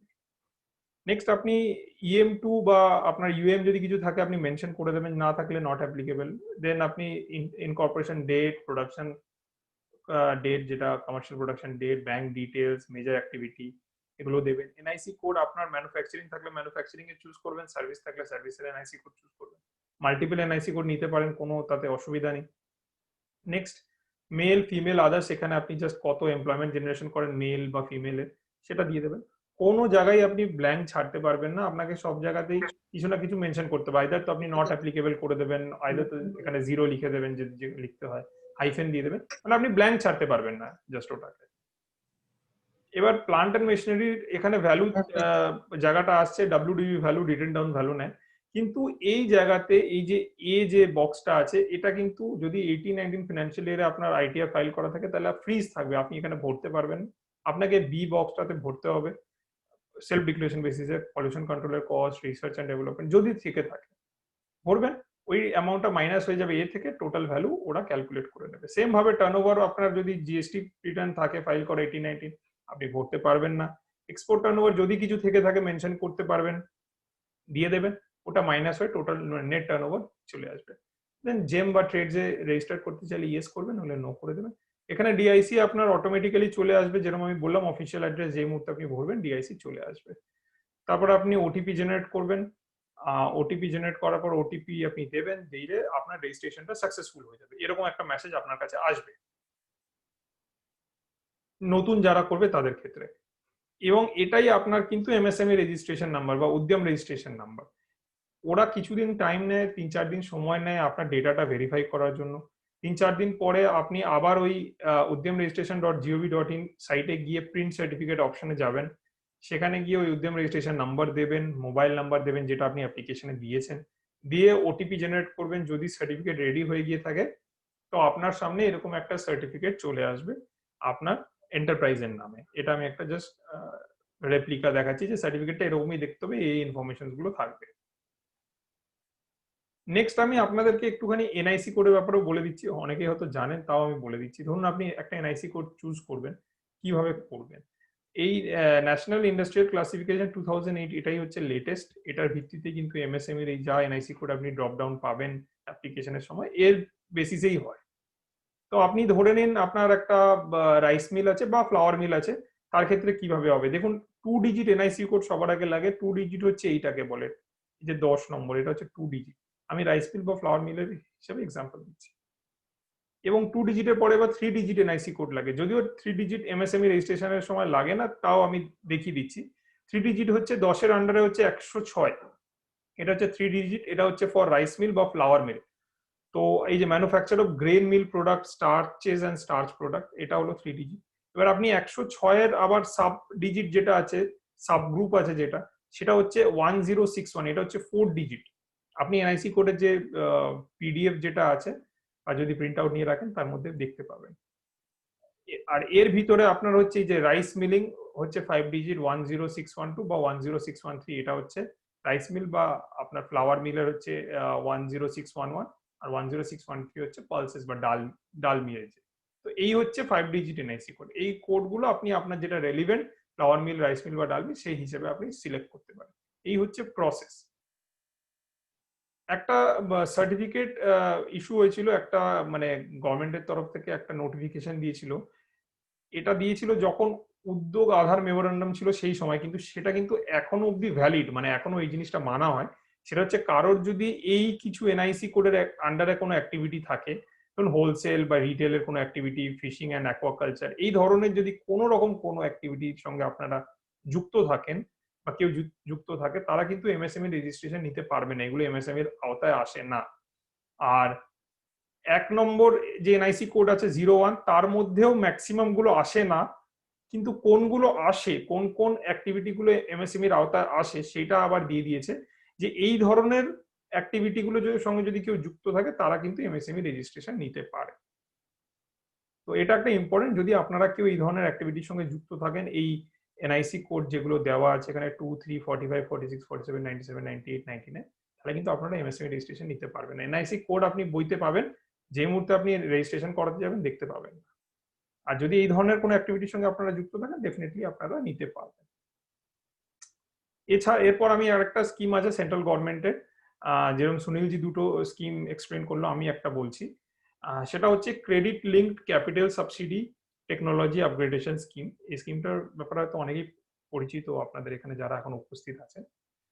তাও আমি বলছি, হুগলিতে যেরকম জেনারেল এন্টারপ্রাইজের জন্য ক্যাপিটাল সাবসিডি নেই, তো বা হয়তো কেউ ছোট কোনো ইনভেস্টমেন্ট করছে, সেক্ষেত্রে এই ক্রেডিট লিঙ্ক ক্যাপিটাল সাবসিডি স্কিমের বেনিফিট আপনারা নিতে পারেন। এটা ministry of MSME, government of ইন্ডিয়ার একটা স্কিম। এই স্কিমে যদি আপনি কোন রকম কোনো টেকনোলজি আপগ্রেডেশন করেন, মানে নতুন মেশিনারিজে ইনভেস্টমেন্ট করেন ব্যাংক থেকে টার্ম লোন নিয়ে, তাহলে আপনারা এই স্কিমে 15% সাবসিডি, ম্যাক্সিমাম 15 লাখ টাকা অবধি পেতে পারেন on loan amount or machine value which ever is lower. মানে মেশিন ভ্যালু বা লোন অ্যামাউন্ট যেটা কম হবে তার উপরে 15%, 15 lakhs of rupees subsidy maximum পেতে পারে। আর যদি schedule caste, schedule tribe enterprise হন, তাহলে 25%, 25 লাখ টাকা অবধি সাবসিডি পেতে পারেন। কেউ হয়তো ফার্স্ট টাইম যে ক্লেম করেছে সেখানে হয়তো পুরো 15 লাখ টাকা পায়নি বা 25 লাখ টাকা পায়নি, সে কিন্তু নেক্সট টাইম যখন ক্লেম মানে আবার করতে পারবে, যতক্ষণ না সে পুরো এই 15 লাখ টাকা বা 25 লাখ টাকা অবধি পাচ্ছে, তার কাছে ওই অপশন থাকবে, প্রোভাইডেড স্কিমটা থাকতে হবে। এখন স্কিমটা যে অ্যানাউন্স করেছিল লাস্ট টাইম, সেটা 2017-18 থেকে 19-20 অবধি স্কিমটা ভ্যালিডিটি আছে। আমি এই জন্য এই স্কিমটার ব্যাপারে বলছি, কারণ 19-20 ক্লেম এখনো চলছে। যারা জানুয়ারি 20 থেকে মার্চ 20 মধ্যে লাস্ট ডিসবার্সমেন্ট নিয়েছে টার্ম লোন থেকে ফর পারচেজিং নিউ মেশিনস, তারা কিন্তু এখনো এই স্কিমের আওতায় ক্লেম করতে পারে। এখানে 51 সেক্টরস আছে যেগুলো কভার। 51 সেক্টরের মধ্যে almost all kind of sectors আছে, এবং রাইস মিল, ফ্লাওয়ার মিল এগুলো তো আছেই। যেরকম এছাড়াও প্লাস্টিক আছে, করুগেটেড বক্স আছে, টেক্সটাইল আছে, যারা ফ্লাই অ্যাশ ব্রিক্স বা ব্লকস এর কাজ করে তারাও এই স্কিমের আওতায় আসবে। জেনারেল ইঞ্জিনিয়ারিং প্রোডাক্ট যারা ম্যানুফ্যাকচারিং করে তারাও পাবে, যারা ম্যানুফ্যাকচারিং করে তারা এই স্কিমের আওতায় আসবে। কিছু বেসিক এলিজিবিলিটি ক্রাইটেরিয়া, যেরকম উদ্যোগ আধার বা উদ্যম রেজিস্ট্রেশন থাকতেই হবে, আপনার যে লোনটা নেবেন সেটা টার্ম লোনই হতে হবে, এবং আপনি ব্যাংক থেকে অথবা সিডবি, নাবার্ড এনাদের কাছ থেকে লোন নিতে পারেন। এনবিএফসি থেকে যদি লোন নেন তাহলে কিন্তু এই স্কিমে বেনিফিট পাবেন না, বা সেলফ ফিন্যান্সের ক্ষেত্রেও পাবেন না। আর লোনটা মিনিমাম 3 বছরের জন্য আপনাকে নিতেই হবে। আপনি ভাবলেন জাস্ট 1 বছরের জন্য নিয়ে আবার শোধ করে দেবেন তাড়াতাড়ি করে, সেটা কিন্তু করলে হবে না। আপনাকে মিনিমাম 3 বছর লোনটাকে কিন্তু লোন পিরিয়ডটা থাকতেই হবে। তো মোটামুটি এই স্কিমের কোয়ান্টাম মানে 15 লাখ টাকা খারাপ নয় যদি কেউ ছোটখাটো এক্সপ্যানশন করেন সেক্ষেত্রে। আর অনেক সময় কি হয়, স্টেট সাবসিডির ক্ষেত্রে ক্রাইটেরিয়া অনেক আছে, ডকুমেন্টেশন অনেক কিছু লাগে। তো হয়তো আপনার কাছে অত ডকুমেন্টস নেই বা আপনি কোনো কারণে এলিজিবল হচ্ছেন না, সেই সময় যদি স্কিম থাকে তাহলে আপনি বেনিফিট নিতে পারেন। এবং আমরা আশা করি এই স্কিমটা 20-21 ফিনান্সিয়াল ইয়ারের জন্য অ্যানাউন্স হবে। এখনো অব্দি করেনি কারণ ক্লেম চলছে। যেরকম বললাম আমি 19-20 লাস্ট কোয়ার্টারের ক্লেম চলছে, জানুয়ারি থেকে মার্চের ক্লেম স্টার্ট হচ্ছে, তার দেখুন একটা নোটিফিকেশনও দিয়েছে, আমি সেটা জাস্ট আপনাদের জন্য এখানে শেয়ার করছি। যে দেখুন, যারা 1/1/2020 থেকে 31/3/2020 মধ্যে যদি কেউ লাস্ট ডিসবার্সমেন্ট নিয়ে থাকে, তাদের ক্ষেত্রে 26শে সেপ্টেম্বর মানে এই মাসের 26 তারিখ থেকে 7ই অক্টোবর তার মধ্যে আপনাকে কিন্তু আপনার ক্লেমটা সাবমিট করে অনলাইন অ্যাপ্লাই করে দিতে হবে। যদি কেউ থাকে এখানে যারা মেশিনপত্র নিয়েছেন তারা কিন্তু এলই ক্লেম করতে পারে। এই তো গেল স্কিমের ব্যাপারে। আমি আর একটুখানি সময় নেব, সেটা হচ্ছে এখানে যারা উপস্থিত আছেন ওনারা হয়তো অনেকেই জানেন আমাদের ব্যাপারে, আমাদেরকে চেনেন, তাও আমি যদি কেউ না চেনেন আমাদেরকে, আমাদের কোম্পানিকে সুবিধা কনসালটেন্টসকে, আমি জাস্ট একটু আমাদের ব্যাপারে বলবো যে আমরা এমএসএমই এবং অন্যান্য যে এন্টারপ্রাইজ আছে তাদেরকে লাস্ট 20 ইয়ার্স ধরে আমরা সার্ভিস প্রোভাইড করছি। আমরা ফাইন্যান্সিয়াল কনসালটেন্ট, আমরা এমএসএমই কে বিভিন্নভাবে হেল্প করি, বিভিন্নভাবে অ্যাসিস্ট্যান্স দিই, যেরকম preparation of project report, bank finance, বিভিন্ন গভর্নমেন্টের সাবসিডিজ এগুলোর ব্যাপারে, এবং আমরা স্ট্যাটুটরি লাইসেন্সেসেরও কিছুটা সার্ভিস দিই, যেরকম পলিউশন হলো, consent to establish operate, factory আপনার সুইট, ফুড সেফটি লাইসেন্স, এগুলোতে আমরা ডাইরেক্টলি দিই। এছাড়া ফ্যাক্টরি লাইসেন্স, ফায়ার লাইসেন্স, এগুলোতে আমাদের টাই আপ অ্যারেঞ্জমেন্ট আছে, যদি কারো রিকোয়ারমেন্ট থাকে আমরা সেটা রেফার করে দিই, 1-to-1 কথা বলে নেবে। এবং আমরা অ্যাক্রস অল সেক্টরস আমরা সার্ভিস দিই, মানে সে অ্যাগ্রো বেসড হোক, হয়তো কোনো রকম কোনো টেক্সটাইল হোক, কোনো আয়রন অ্যান্ড স্টিল হোক, কোনো হয়তো ফিড প্রসেসিং হোক, কোনো প্লাস্টিক ইন্ডাস্ট্রি হোক, রাবার ইন্ডাস্ট্রি হোক, অল কাইন্ডস অফ যে সেক্টরস আছে, মেজর সেক্টরস আছে, সবাইকে আমরা সার্ভিস দিচ্ছি।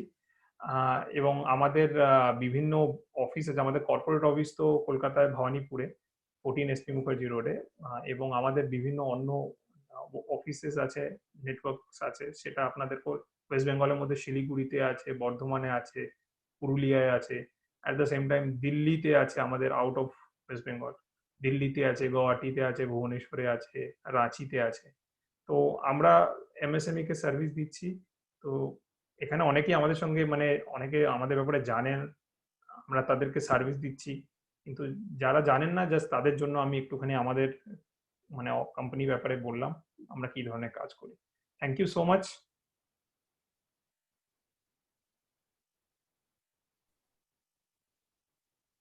যদি কোনো প্রশ্ন থাকে কারোর কিছু, আমরা প্রশ্ন নিতে পারি এখন।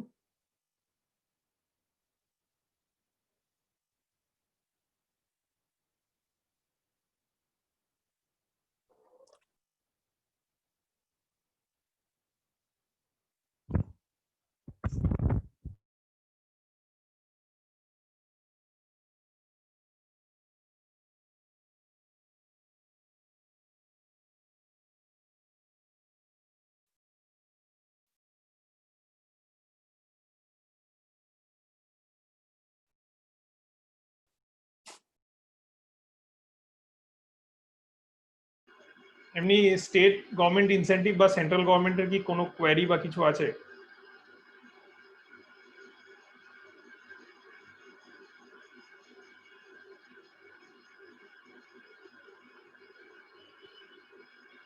বিষ্ণু, আমার বলছি কিছু স্ট্যান্ডার্ড কোশ্চেন আনসার আছে, সেটা আমি ডিসকাস করে নিচ্ছি একটু। হ্যাঁ ঠিক আছে, সেটা ভালো হবে।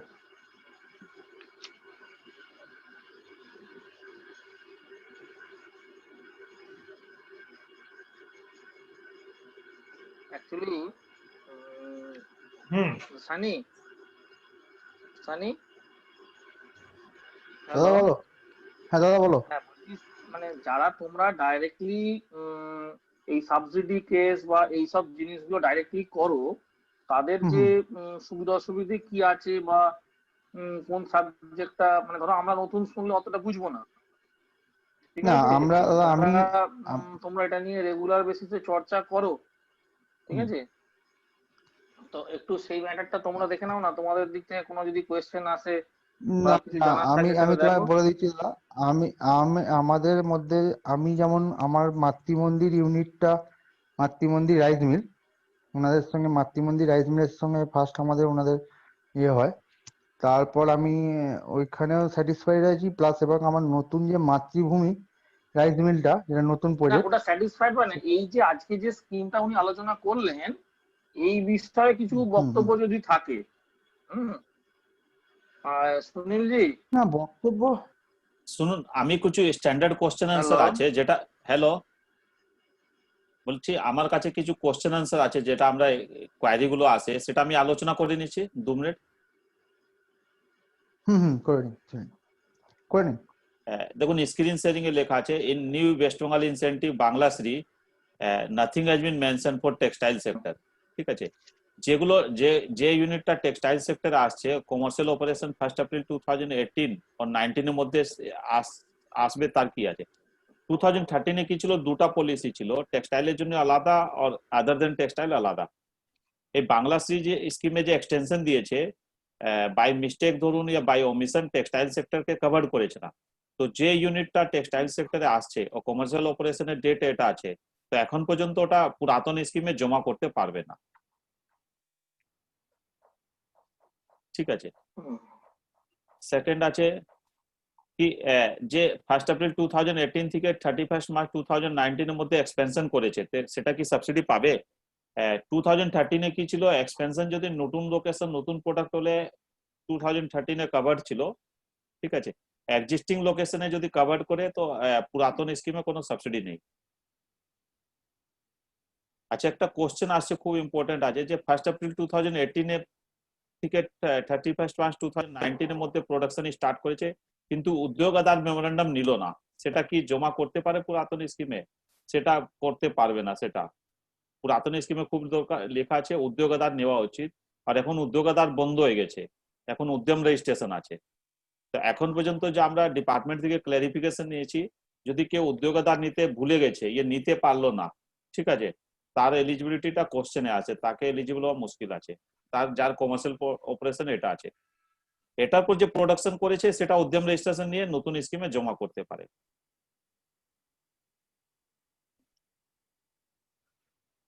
একটা আছে কি আপনার যদি বিভিন্ন লোকেশন আছে তো কি হবে, নতুন লোকেশন নতুন প্রজেক্ট এক্সপেনশন ট্রিট হবে।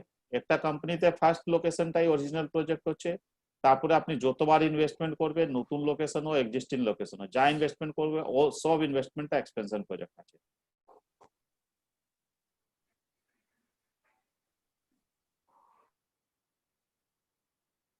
পুরাতন স্কিমে যে আছে এসজিএসটি বেনিফিট কে কনসিডার করা হচ্ছে না, ওখানে পাওয়ার সাবসিডি ইন্টারেস্ট সাবসিডি এইসব আছে, এসজিএসটি ছাড়া সব বেনিফিট আছে। যদি আপনি এনবিএফসি থেকে লোন নিচ্ছেন या প্রাইভেট লোন নিচ্ছেন, আনসিকিউরড লোন নিচ্ছে, ওখানে বেটিং মাস্ট আছে, যদি বেটিং করা যদি না থাকে তো আপনি সাবসিডির জন্য এলিজিবল হবে না। এটা নেই কি আমি প্রাইভেট পার্টি থেকে নিলাম ইন্টারেস্ট সাবসিডি ক্লেম করবো না, বাকিগুলো আপনার কোশ্চেন আছে। সাবসিডিতে একটা কি জিনিস আছে, আপনি কি সাবসিডি পাবেন না পাবেন সেটা পরে আছে, আপনার প্রজেক্টটা এলিজিবল আছে কিনা সেটা এলিজিবিলিটিকে এস্টাবলিশ করতে হবে। যদি প্রজেক্টটাই এলিজিবল হবে না তো আপনি কোনো রকম সাবসিডি পাবেন না। এটা কোনোদিন হয় না কি মানে আপনি একটা সাবসিডি নেবেন অন্যটা নেবেন না। একটা আছে একটা এসজিএসটি বেনিফিট, একটা এন্টারপ্রাইজ ট্রেডিং এ আছে, ম্যানুফ্যাকচারিং এ আছে।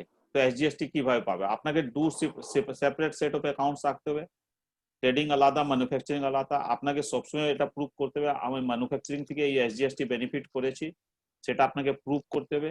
ঠিক আছে, তবেই আপনি এসজিএসটি বেনিফিট নিতে পারেন। তো এই জন্য এটা অ্যাডভাইজেবল আছে, যদি আপনি ট্রেডিং ম্যানুফ্যাকচারিং কোম্পানি আলাদা রাখুন, ট্রেডিং কোম্পানি আলাদা রাখুন, যদি এসজিএসটি বেনিফিট অ্যাভেল করতে চান। তো একসঙ্গে রাখলে এটা কমপ্লিকেশনস ক্রিয়েট হবে।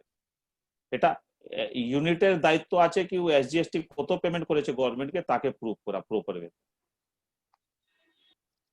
আচ্ছা, অনেক সময় দেখা যাচ্ছে আপনি আগে মাইক্রো ছিল তখন মিডিয়ামে স্মলে গ্রাজুয়েট করে গেছেন, মিডিয়ামে গ্রাজুয়েট করে গেছেন, তবে সাবসিডি কি হবে বাংলাদেশে?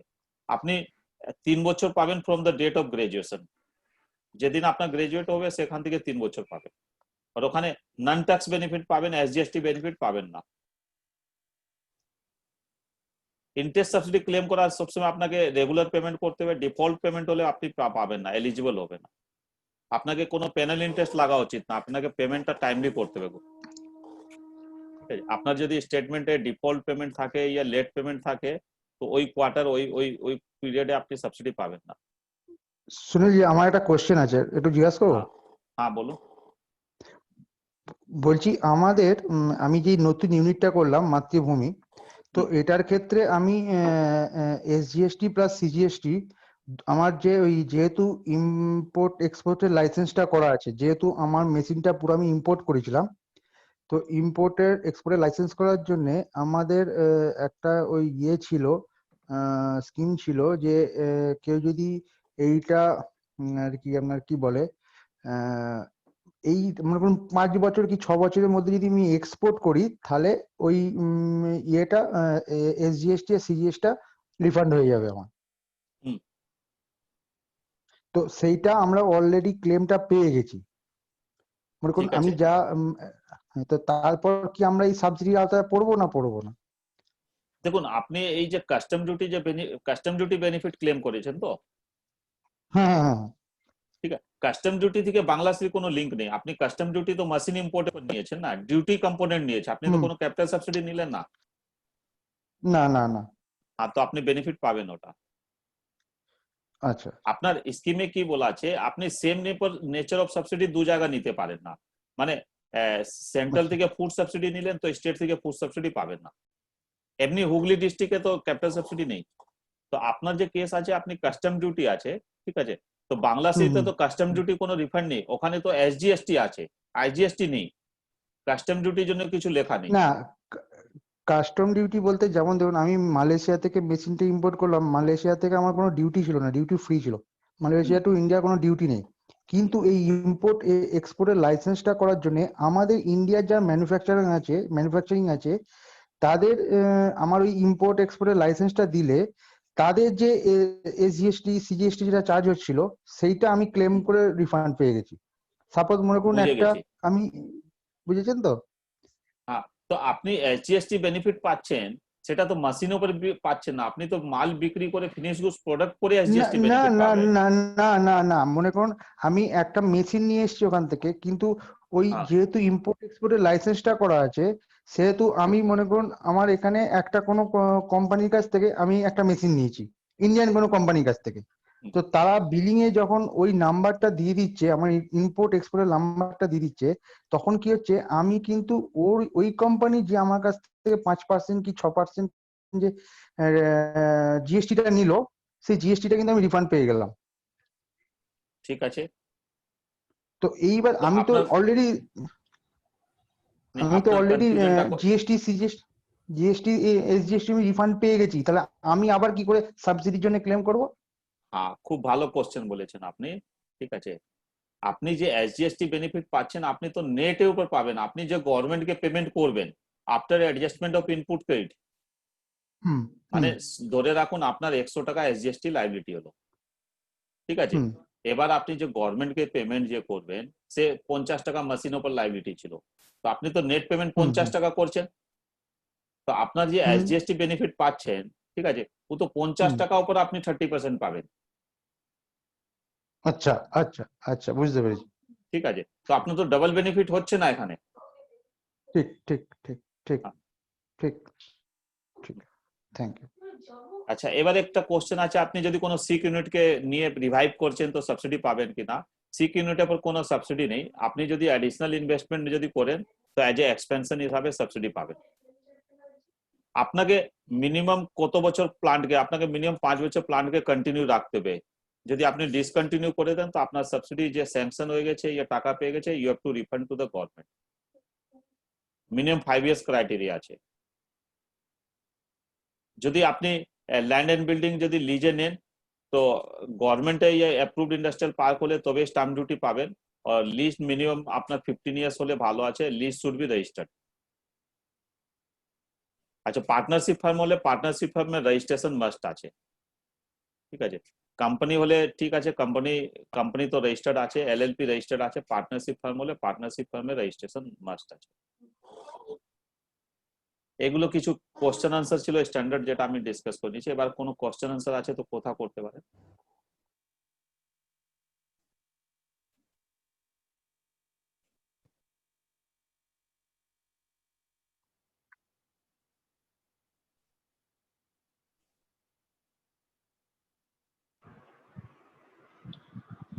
सुनील जी, हाँ।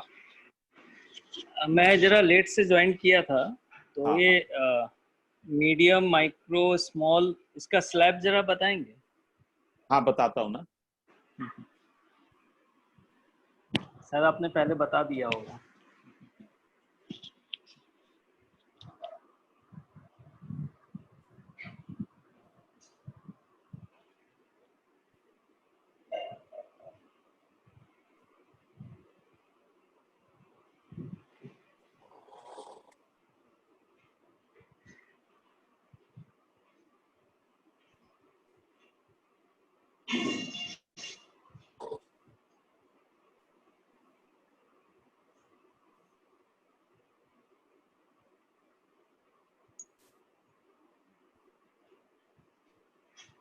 देखिए ये स्लेब है। माइक्रो का मतलब आपका इन्वेस्टमेंट प्लांट एंड मशीनरी में अप टू 1 करोड़ और turnover up to 5 crore, composite criteria होता है अभी, ठीक है।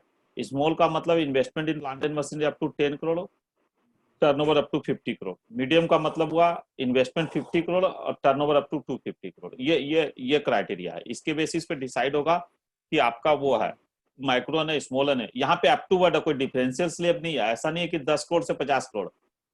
अप टू मतलब आपका एक रुपया भी हो सकता, मतलब मतलब 1 रुपया से 50 करोड़ तक का होगा तो आपका मीडियम है ये। सिमिलरली टर्नओवर भी 1 रुपये से लेकर 250 करोड़ तक का, ये हो गया आपका, ठीक है। मैं आपको एक एग्जांपल देता हूँ।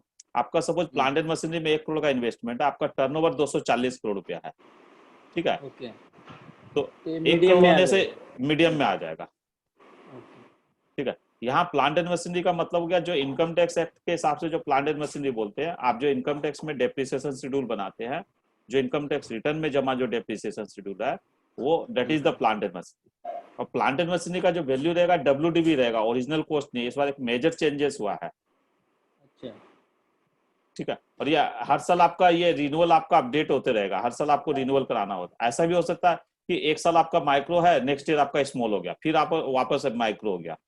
यदि आपका डाटा में कोई चेंजेस होता है ईयरली, तो ये कैटेगरी भी रीडिफाइन होगा।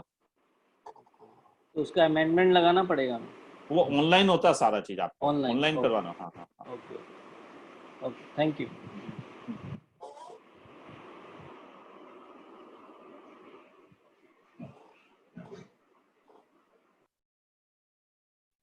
हेलो। हेलो। हाँ सुनील जी, तो अगर यही आपका सिचुएशन है तो 10 करोड़ से 5 करोड़ से 10 करोड़ तक, तो मेरा जो प्रोजेक्ट रिपोर्ट दिया था मातृभूमि का, तो उसमें क्या डिफरेंस हो रहा था? आपका तो पुराने तो स्कीम के हिसाब मीडिया से चल रहा था ना। अभी तो ये नहीं 26 जुलाई। नहीं का, अच्छा कौन सा? अच्छा अच्छा। आपका ये डेफिनेशन तो मातृभूमि ये राइज, आपका ये डेफिनेशन जो इफेक्टिव हुआ 1 जुलाई 2020 से इफेक्टिव हुआ। अच्छा 1 जुलाई 2020। ओहो, अच्छा अच्छा अच्छा। तो आपका कोई होगा तो पुराना डेफिनेशन है तो पुराना अप्लीकेबल होगा ना। ऐसा भी हो सकता है कि आपने अच्छा कॉमर्शियल प्रोडक्शन आपने इसको 1 जनवरी 2020 को लाया, तो वो तो ओल्ड डिफिनेशन अप्लीकेबल होगा ना फॉर बांग्लाश्री। अच्छा।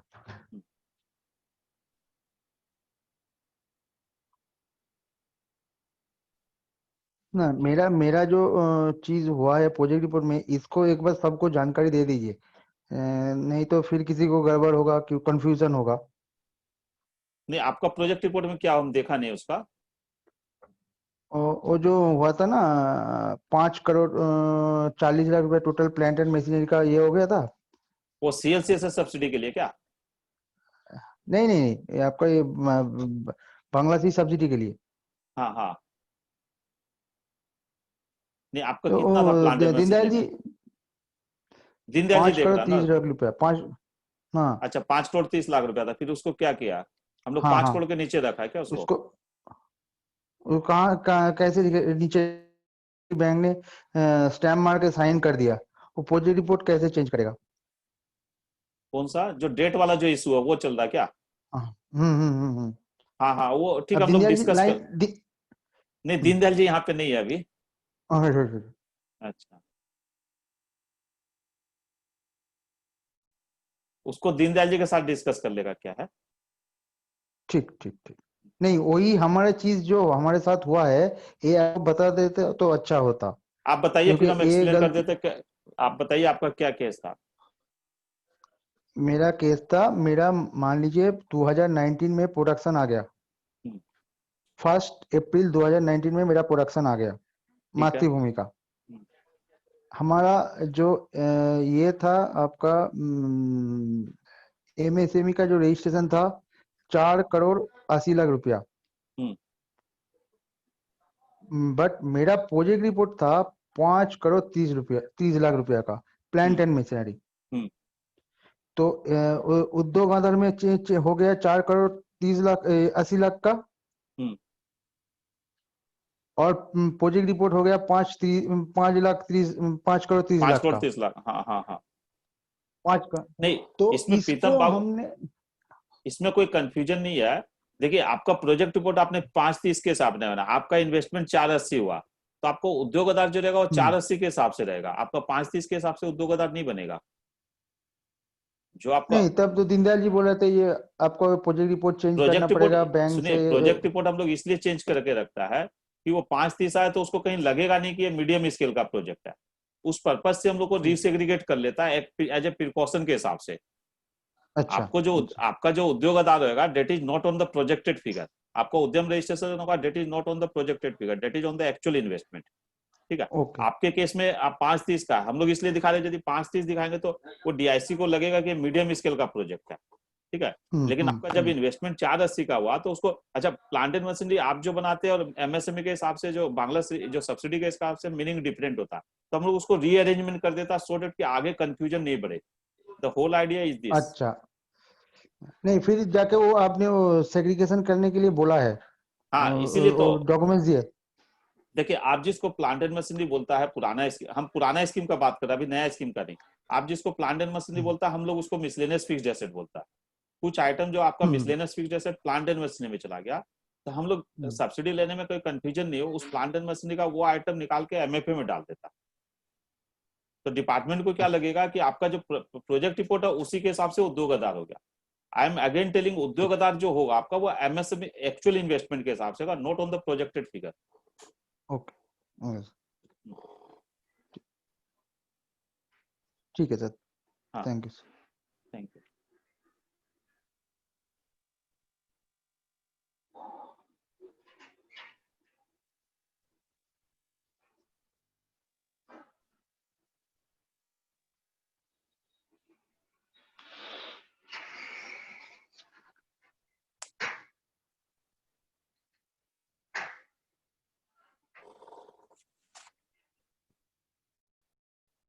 জেনে নাও ব্যাপারটা।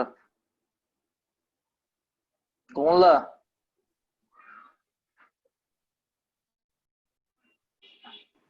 অরিজিৎ দা, থ্যাংক ইউ, খুব ভালো। হ্যাঁ আর অত না ইনফরমেশন না, আজকে পেলাম। কিছু কনফিউশন থাকে দেখো।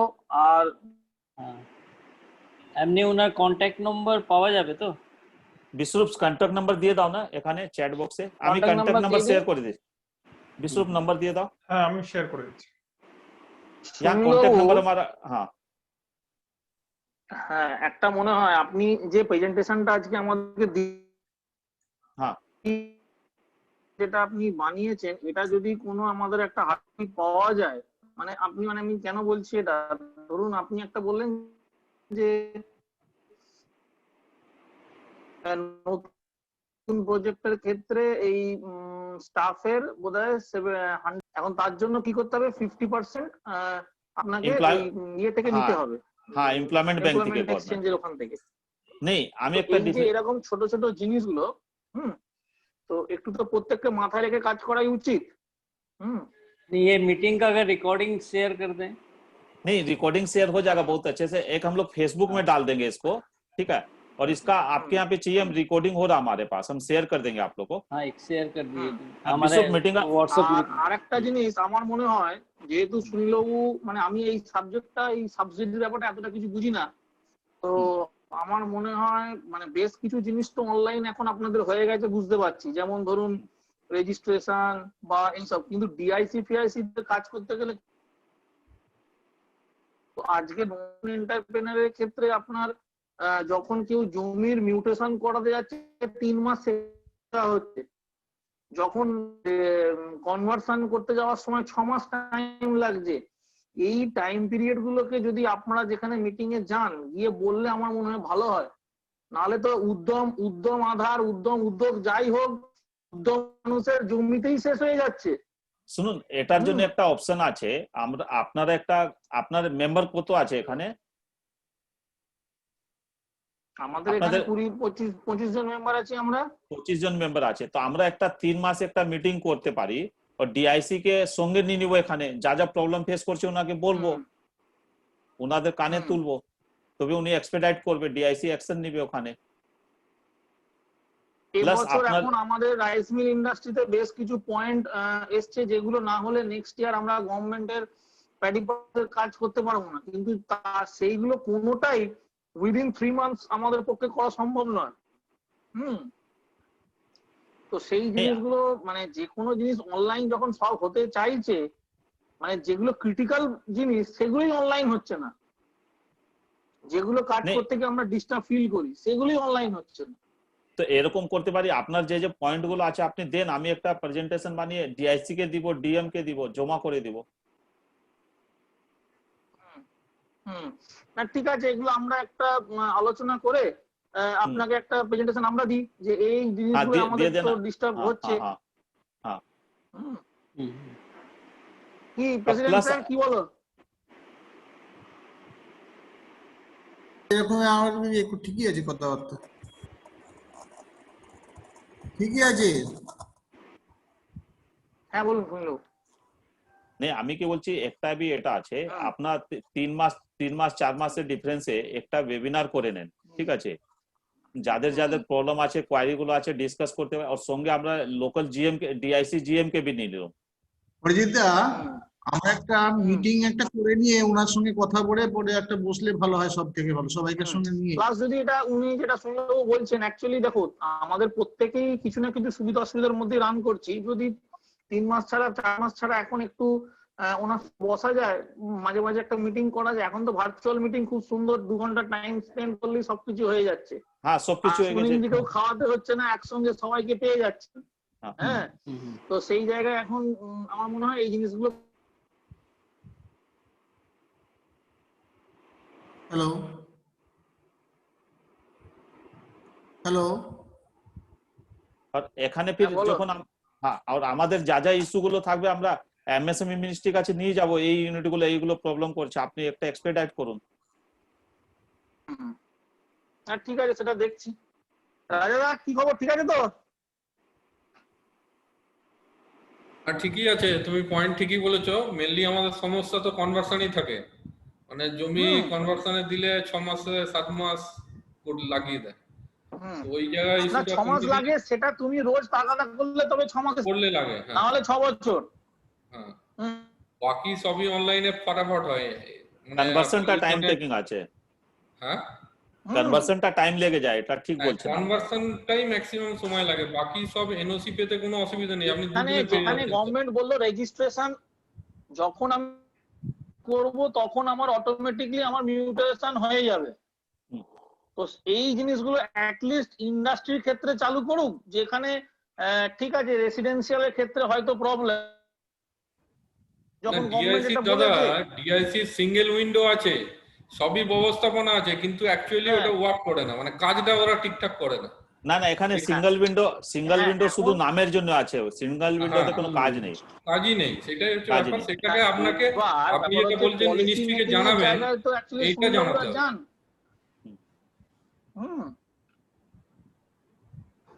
এটা গেতে গেলে কোনো জিনিস মুভ করতে গেলে আপনাকে কোনো ফোরাম দিয়ে মুভ করতে হবে।